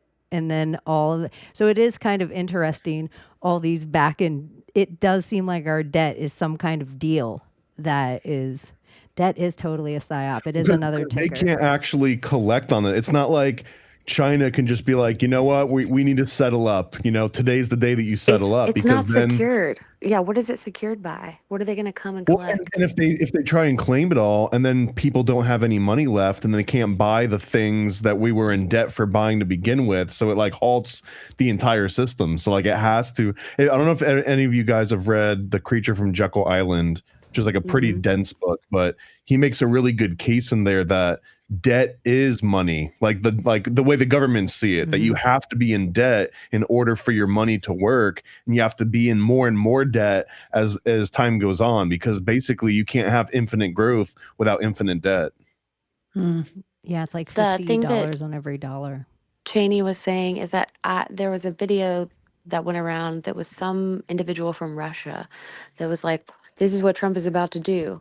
He's going to take all the debt, he's going to transition it into crypto, then he's going to devalue the United States economy and crypto itself, and thereby basically write his debt off and then pump it up sometime later in the future. I believe in the Back to the Future references that exist in this, scripted reality, and I think we're on the Biff timeline. And I think that Trump isn't in the business, like his character isn't in the business of like losing or looking bad. So I think that like prosperity is coming. It might be highly, high inflation, but I think something's going to happen that like brings it all back up soon in the Biff timeline. I think so Here's too. hoping. Well, I think he definitely wants the people that whoever he's like, it's my honor to back Paranoid American to run for this thing. He definitely has to, because people right now being like, all right, Epstein, Iran, like list of things that are going off, but it'll all have to come back around that, oh, even Thomas isn't really mad at Trump. Well, my most optimistic silver lining with Trump is that he is so interested in establishing a Trump dynasty for centuries to come that it's in his own best interest to have some sort of wealth spurt or some kind of golden age, because that's the only thing that would secure Barron, or at least Barron's grandkids, to also be president. If he totally fumbles this ball, you don't get any like dynasty, at least in like the political realm. But if he does something good before he goes out, or if he just gets assassinated, I guess that's the other way to establish a dynasty. We watch so many fake ones. If you believe that like the factions are real and the crown versus everyone else, then the whole op with Meghan Markle was to have a child born that could be eligible to be the president. So then you would control the United States again. I feel like that would go against the credibility, though, right? Like if they actually ran for president and then it was like, but your mom was Meghan Markle, then that kind of disqualifies you. I think they thought. I mean, more like your grandma was a fucking queen. Yeah, I think they thought Meghan and Harry were really going to go off well in America. I think because you even look at the Oprah with the Hawaii and the rock thing, and then right afterward or right before she did that interview, she was just like missing strike. She was swinging heavy too. And it was just like whatever the illusion and the magic of Oprah was completely dead. And then anything she touched became immediate poison. So because look how hard Netflix pushed Harry and Meghan. Like they tried to give us a whole hillbilly effigy on them. They tried to give us a leave the world behind on them. Because they saw all of the dumb rubes buying all the Princess Diana Beanie Babies, like there was going to be their 401ks, and they were like, oh, these idiots will lap up anything. So I felt like this was in motion, and it just never happened with anyone outside of Harry. Like Harry's the only one that they could match up with an American. And yeah, nobody really bought it. Everyone kind of hated it. There's also something to be said about the continued discussion that Trump is making about a third term. And I don't know the name of the judge recently that was being confirmed by the Senate. And there was a confirmation hearing where he was testifying. And they asked him about Trump's statements about a third term. And he, as a future judicial officer, would not come out and say that that's impossible. So there's some sort of op coming to introduce that and change the Constitution, which in theory, Trump, how he'll try to get it passed. But in actuality, 2/3 of Congress have to vote to amend the Constitution, right? Or otherwise have a constitutional convention of the states. This feels like it would be connected to like the QAnon secret indictments, where there was like 20,000 secret indictments, and like they're going to open them all up on the same day and arrest 20,000 people out of Congress. Right. But it's just interesting that like he's continuing this narrative. Like it'd be funny if you're like making little quips about it, like, oh, I wish I had a third term, the way Obama did. But to now have your appointee testifying before the Senate saying that he's intentionally not making a comment on it is interesting in the vein of the last president. technically the election was stolen with Biden. So if they can come out with some kind of psyop regarding all of that and making that the center of the story, I think they have a good chance. Well, And that's when you'll start to see like they prove Biden. that Biden stole it, so therefore Trump gets to like do a third term to make up for the one that they stole from him. Yeah. Or he's just saying it over and over again, like, "Oh, I'm gonna run for a third term. I'm gonna." So people are like, "F that. That's so unconstitutional. That's crazy." So when That's what people I find feel. out that Obama actually had a third term, it like gives some kudos to like, "Oh, look at you were so mad about Trump when he was talking about having a third term, but." Obama actually had a whole 4 years, and here's what happened. So, because nobody believes that was Joe Biden. Biden. Yeah, nobody believes it. Like that's Well, where we the don't even see Biden the was same shot. Trump every time, you know? They roll the clone out to take pictures with people. Yeah, I don't think everybody gets the real Trump. Y'all, I was today years old when I found out the cathedral in Washington, D.C. has a grotesque of Darth Vader on the side of the fucking building. Did you guys know that? They had like a competition or something, and that a bunch of different artists won parts of the competition, and that was part of the winning is that they were actually put your design on the side of this church. A fucking Darth Vader on a church? That Yeah. is so wild to me, man. That is so wild to me. I thought this was like AI at first, and then I'm seeing it on my timeline, and I'm like, what in the fuck? Like legit Darth Vader. Yeah. And when you said grotesque, I was like, what are you talking about? And that's exactly what it pulled up. Mm-hmm. Yeah, strange. Mm-hmm. The church is like, this is a great idea if we stick this here. Is this the same church where Trump went and, did the whole Bible thing outside while... Oh, I don't know. That'll be a dig. I mean, it probably wouldn't be too big of a dig, but Talk about grifting. That, I mean, it seems so obvious to me, but maybe because I'm not like pro or anti-Trump or anything, but it just seemed from day one like this dude doesn't go to church. This dude doesn't believe in Jesus. Like whoever believes that he's really talking to God and praying and stuff, it feels like whenever he closes his eyes and he does one of these things, he's just thinking like, God, these people are idiots. Like, Yeah. I gotta just do this. What a stupid thing. Yeah, or probably he really does have a soft heart. Who knows? Maybe he's a big old softie. He gives me those vibes too because kids are a really good, read on energy. Like I will say that. And the kids like are drawn to this guy. And that's what I take as like, some sort of proof that maybe he has He gives like them a all really McDonald's. Yeah. I don't know. But with the other president, you saw with Biden, kids were like repulsed by him. Like they wanted nothing to do with him. He's trying to sniff him and shit and talk about his hairy legs in the pool. I'm like, what the fuck? They would push down my hairy legs. Like, get this guy off microphone right now. Like, what the hell? Yeah. I don't know. I don't think you're allowed to be president unless they got some dirt of that level on you. Maybe he's into some kind of kink. The I entirety mean, of he came up with Roy Cohn, so anything that Roy Cohn was into, I assume Donald Trump either inherited that or built his own version of it.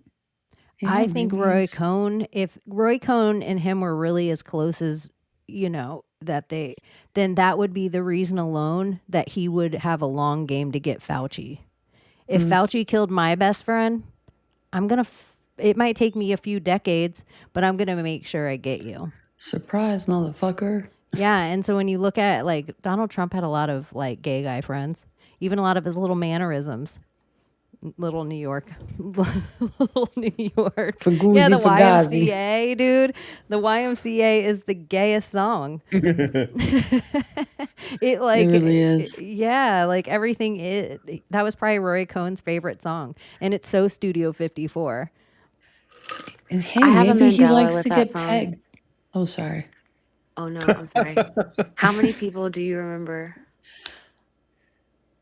From YMCA? Uh-huh. 5. I 5. remember 6. Yeah, I think there Me was and a at couple least people used 6 to now. talk back. Uh-huh. I don't know. I remember playing the slot machine. There was a slot machine that was like the whatever the and it would play YMCA when you got the bonus round. The But Village there was People. like 5. The Village People, yeah. Yeah, well, construction, cop, Indian, sailor. I don't remember all of them. Firefighter. I don't think there was a firefighter, was there? This is such a Milkman. hard left, but I was thinking of their like little costumes, and then it was making me think of Theo Vaughn's hair, like his hair. But I also think there is this crazy psyop going on. That he's been on Joe Rogan. Anytime he brings up certain things like keywords, almost like Alex Jones getting taken off for Candy Hook. He brings up key things. Then Joe Rogan says, "You need to get off those SSRIs, man. I'm worried about you. You need to come hang out with us." And Theo's like, "I'm hanging out." And then later, Joe Rogan's been talking about Theo without him on the podcast and being like, "Oh, I'm so worried about him," like almost insinuating that he's suicidal in every way. And Theo tweeted it out tonight and be like, "This is cap one," and it makes me kind of sad. Like, and I'm just like, dude, you better be careful, boy. They're setting you up. All they got to They're do is setting you up literally with that push a sad button story. at this Yeah. point. I'm like, I think I wrote, you better get rid of any red scarves or belts you might have in your house.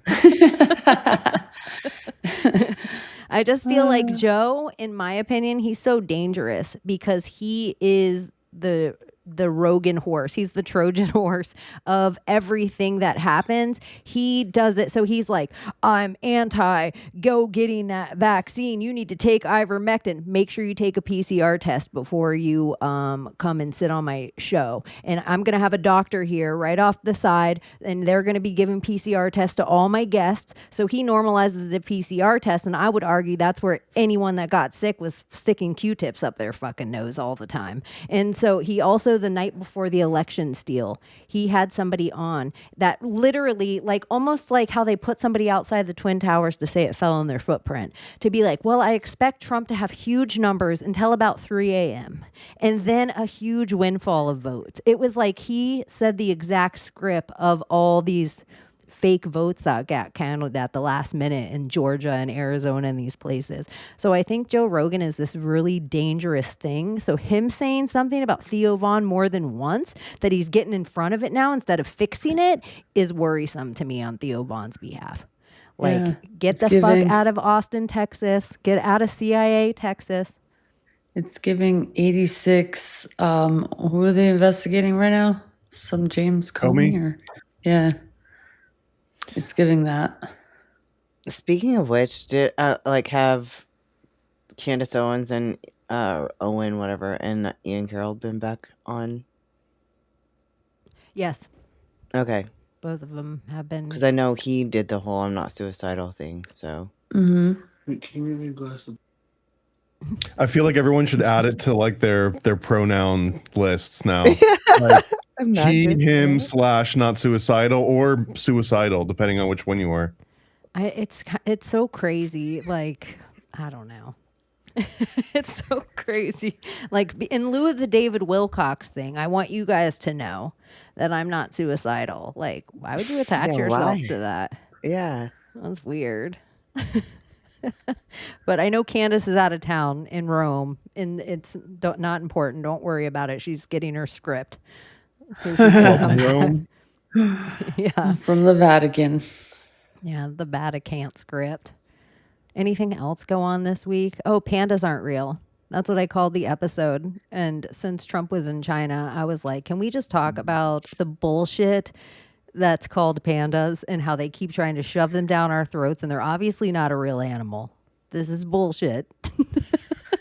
Just watching a panda Sorry. birth was all I had to see for it to be like, oh fuck, this is not real.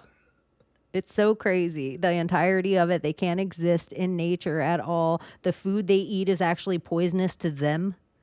If you watch a video, I could pull up 18 videos, but they'd all probably get me pulled down of pandas playing. But anyways, I think pandas are just a Chinese spy network. Panda Well, 'cause diplomacy. They have a dragon, not a fucking panda in the zodiac too. So just Yeah, what's the oldest drawing of a panda? I'm not going to look that up. This is for you guys to do later. Oh, and did you see the swarm of bees outside the White House? And it became a whole thing that they had to tell us tornado? that there was a bee tornado outside the White House. Really?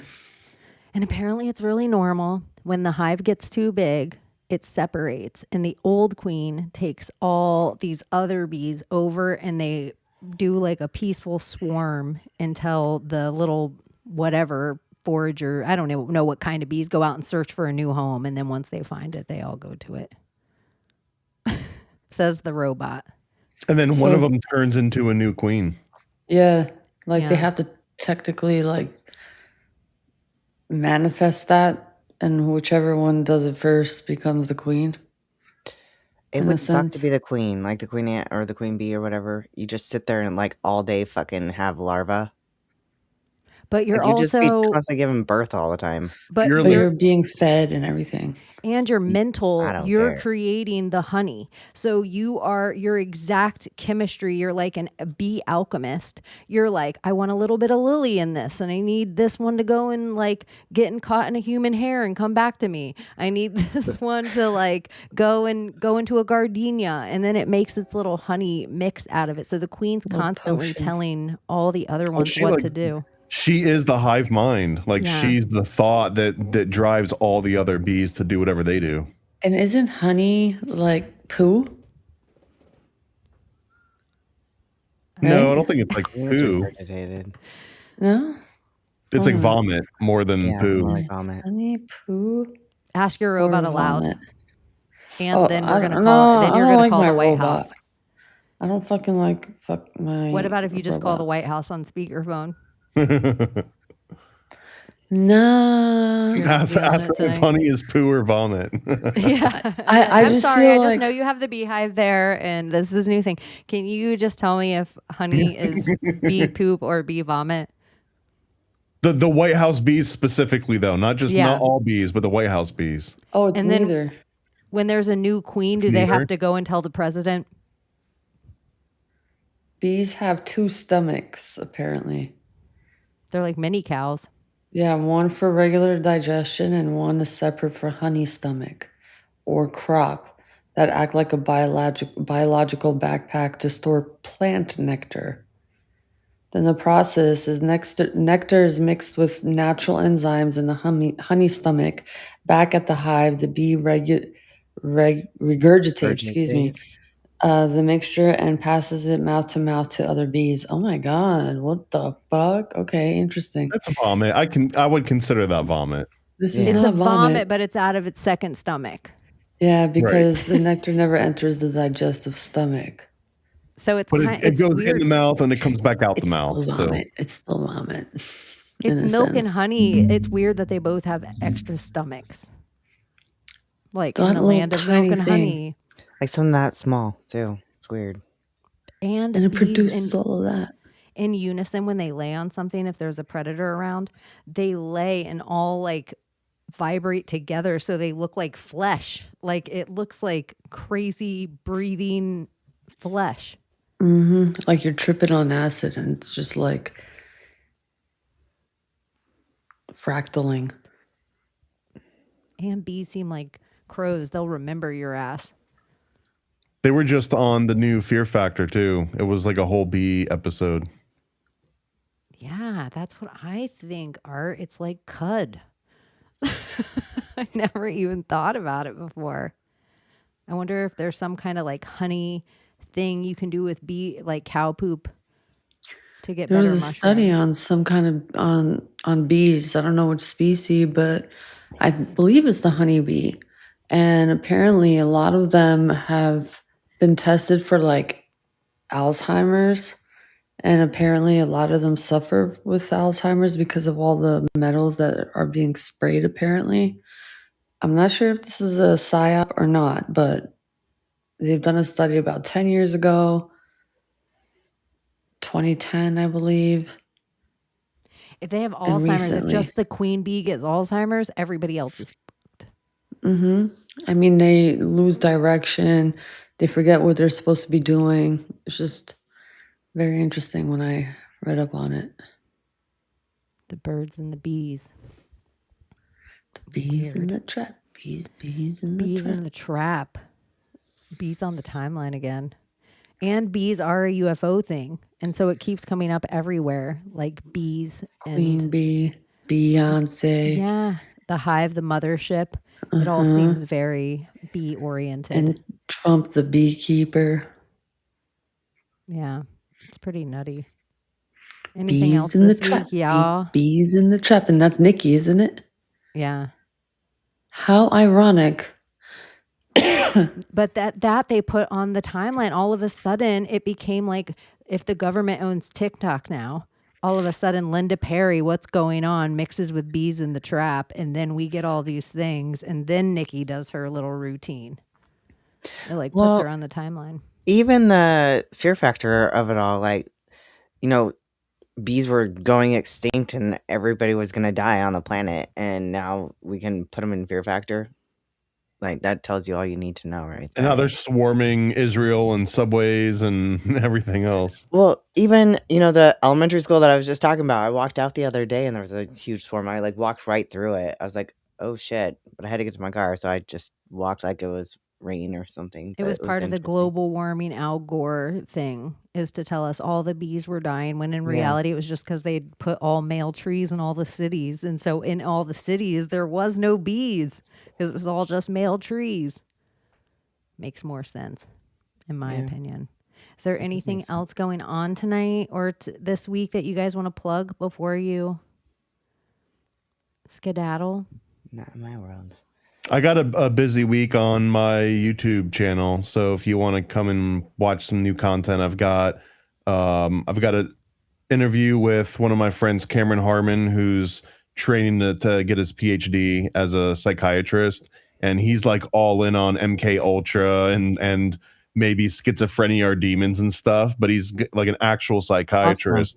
Awesome. So Love it's it. fun. We talk about a whole bunch of MK Ultra programs that don't get as much research. And then I've got 2 documentaries on Under the Docks. One of them is about Clinton and Barry Seal and Mena, Arkansas, about these 2 kids. It was Kevin Ives and forgot the other guy's name, but they basically see a drug drop off from the CIA and get murdered over it. So, and it's this old sort of conspiracy documentary series from the 90s hosted by Dean Stockwell, the guy from Quantum Leap, which most people don't even know that he had this badass show called Phenomenon Archive. So anyway, that one. Wow. And then we also watched the Melania documentary. So if you don't want to go and watch 2 hours of Melania, you can watch our like 20-minute review of it and then determine if you like it or not. And then finally, I've got on Occult Disney, we did Lion King 2019.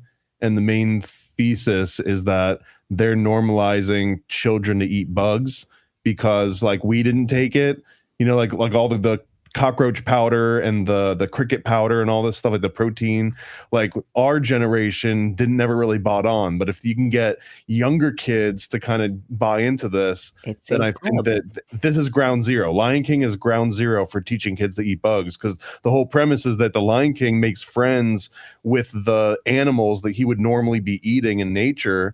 And those animals teach the lions to eat bugs because that's the only way to save their friends. And then when he goes back to like the rest of the lions, to the pride, the context in the Lion King is that all the lions are also going to eat bugs from then on because they're not allowed to eat Timon and Pumbaa.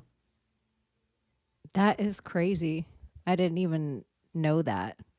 Was it the new Lion King or the old one? Both of them. But in the new one, there's almost like a subtle reference of like, oh, and like these are our friends now, we can't eat them. And if you look in the original movie and in the remake 2019 version, Timon and Pumbaa basically teach Simba to like eat bugs, and the bugs are acceptable. Yeah, because they're like, it's a grub, and That's right. Yeah, slimy John yet the satisfying. Baptist. Yeah.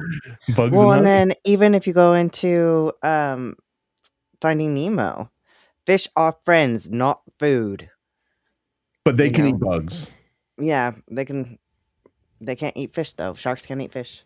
I feel like there's a Billie Eilish, like her next thing is she's gonna start telling people to eat bugs, and that's all it's missing. That's the final step. Who is the one? Was it Reese Witherspoon is the one that did the Beyond Meat? I can't remember who was like the original investor in the Beyond Meat stuff before it like completely sank. But the next wave is gonna be bugs, I think. Yeah, you need a whole bunch of celebrities to be like Alicia Silverstone. Like, I chew it up and then feed it to my baby. I spit it in their mouth, and then people are like, "Oh my gosh, me too." She was so a soy mean. milk advocate in the mid 2000s. I remember it was like the weirdest thing. One of the first online crusades I saw a celebrity get it behind was that Silk Milk changed their formula for soy milk to they went from non-food grade to food grade carrageenan, and she started like a whole freaking army that was like everyone at Silk and demand that they put, and Silk had to come out with an announcement that was like, hey, Alicia Silverstone's fans, we can't go back the old way because there was this new law that passed and like you can only yada yada yada. But it was fun, like those machinations do exist. So someone can like turn a knob somewhere, and it's like celebrities are tweeting about a certain additive. Do you think a celebrity is going to get Hanta? And who do you think is going to get it Tom first? Hanks. Tom Hanks plasma bag again. And Basketball probably star. Pedro Pascal and Stephen Colbert. Pedro Pascal is a perfect one. Stephen Colbert, that's why he's kissing everyone in New York to show up. Stephen got it, and he's been kissing everyone, showing us on his show that he's kissing everyone on the mouth. Yep. So now they're all STIs. I wonder if it'll be like Zara Larson or something. Go on, Maria. I don't believe in political parties, but in the script, I think it'll be somebody on the right, to like really shake people to the core and show that like it's quote unquote real, Like Mitch McConnell will pass. Maybe. If you hear my boyfriend Here's snoring, I'm hoping. so sorry. Did he need a drink of water? We're not waking him up. Do you have anything you're gonna do this week that you want people to come and see? Me, no. I'm just trying to maintain the will to live. I felt that. Catch me on my stories, maybe, but I don't feel like I have much to say. That's pretty normal. But Joe Rogan doesn't need to worry about you and start having conversations that my Maria said she doesn't have the will to live. Oh my God, stop. I'm not suicidal. I feel so 3D lately, like so 3D. And I just want to escape. But about Joe Rogan, love you, but Theo is just as much CIA as Joe is. And this is some Operation Mockingbird schism, in my opinion. Everything boils down to the two-party system, whether it's male versus female, rich versus poor, left versus right. So I think Theo and Joe are just creating a little two-party system there, to be used in the future as necessary.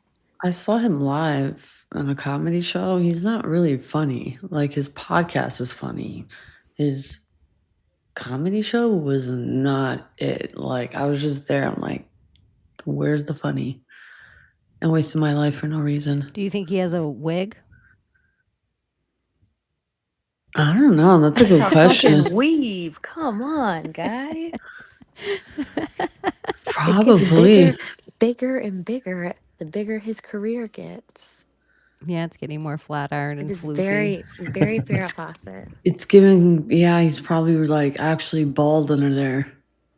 It should be That's a mentioned that Theo sew-in. Vaughn is an MTV kid. Like in that way. That all of MTV kids. Same as Christina P. Shout Right, that out. was Road Rules, right? Yeah, I think he was Real World and she was Road Rules, but then they both did a Road Rules Real World together. Remember they used to have the Road Rules Real World challenge and then it just Yeah. became the challenge. But same with Sean, our transportation secretary, Sean whatever, who's married to Rachel Campos. They're both Real World alum. Or he's Road Rules, she's Real World, but she was the one that dated Puck. Campost? Like Is her last compost? name Rachel Campos, yeah, and his Sean something, and someone will put it in the chat. How did Puck not get AIDS? And I don't mean from Pedro, but just from being Just Puck. in general, just being bloody. And Pedro was like the first person with AIDS in our lives. I remember Pedro died. I think I was in like 5th grade, and then they started teaching everybody about AIDS blankets, like in elementary school. This is the I kind of just that conspiracies whole thing. I want. just remember Puck eating cereal with his fingers, and I was like, the cringe. Theo Vaughn is Chris Farley. Like that's just the kind of stupid conspiracies that I'm just like, I've heard it all. All the rabbit holes have been dug, and here we are. You were looking to make up a conspiracy the other day, so there's one for you to run with. What's My this br- weird one with Kevin Hart and this white guy? Hold on, what was his name? Kevin Hart. Like from the road? Yeah. Is Puck still alive? Oh, I'm gonna look. That would be interesting. Puck David Rainey. Yep, he's still alive. What does he look like? Does that show? I'm gonna pull him up. Good. I'm gonna pull up his wiki. I'm surprised. We should monitor the Congress, big politicians that are traveling very openly in the coming weeks, because whoever comes back from somewhere abroad will be the one to get the PSYOP virus. Oh, well, all the politicians are coming back from China. Also, I just if you believe in the power of words and like the mockingbird aspects of everything, but didn't they just kill off Spirit? Like now, like Spirit is no longer flying. Like just saying that out loud in a Yes. sentence, like Spirit Yes. doesn't exist anymore. Okay, so apparently Kevin Hart and this guy David Watley, and I think there was like a line referencing to like Kevin Hart being a white man, and David Watley is supposedly Kevin Hart's stunt double in one of those movies. Which movie was it? I'm trying to fucking Who cares? find the name of the movie. What the conspiracy There's is like that a Kevin white Hart's even actually know. white. Yeah. It's just some weird conspiracy and that I don't know. It's just all kinds of weird shit. But he's like an albino, like that kind of white, like albino. And that his stunt double is David. I just said his name, and there's a whole rabbit hole concerning that. And the fact that who was that guy who mentioned it? Cat Williams said Oh, it yeah. live. He's like, "You're just a white man, short white man." I was like, "Huh," and that just exploded Now on I'm the internet. googling Kevin Hart albino. Or David, what was the name? David W.H. like Watley, WHATLEY. It's just I weird. don't know. I don't That'll know. have either. to be that'll have to be another rabbit hole. White Kevin Hart. All right. Well, Thomas, you are doing stuff this week. Did we talk about all of it? Yeah, just stop by my YouTube channel at 3:30. Of And course. you'll find something enjoyable there. And we love you guys so much. And we love that my Maria came and hang out with us for a wee while.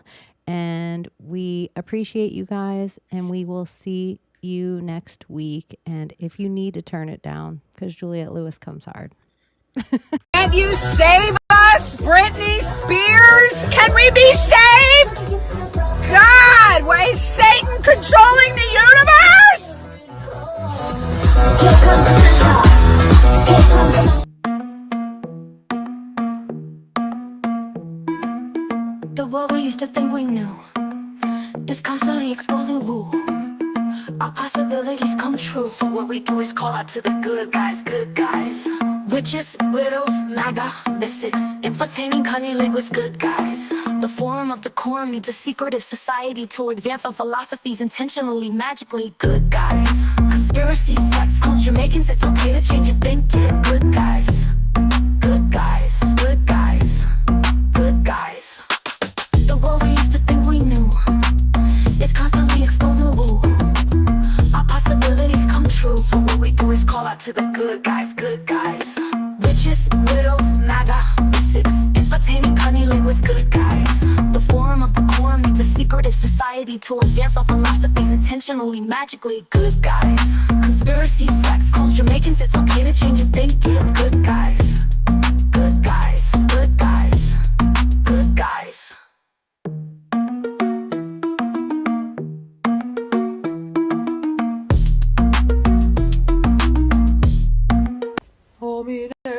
You want the bamba? You want to cheer with the big boys? Some of the most kitty with the earth, with the other bat, with the drunk cup. Ah, here. Let me see how the thing goes.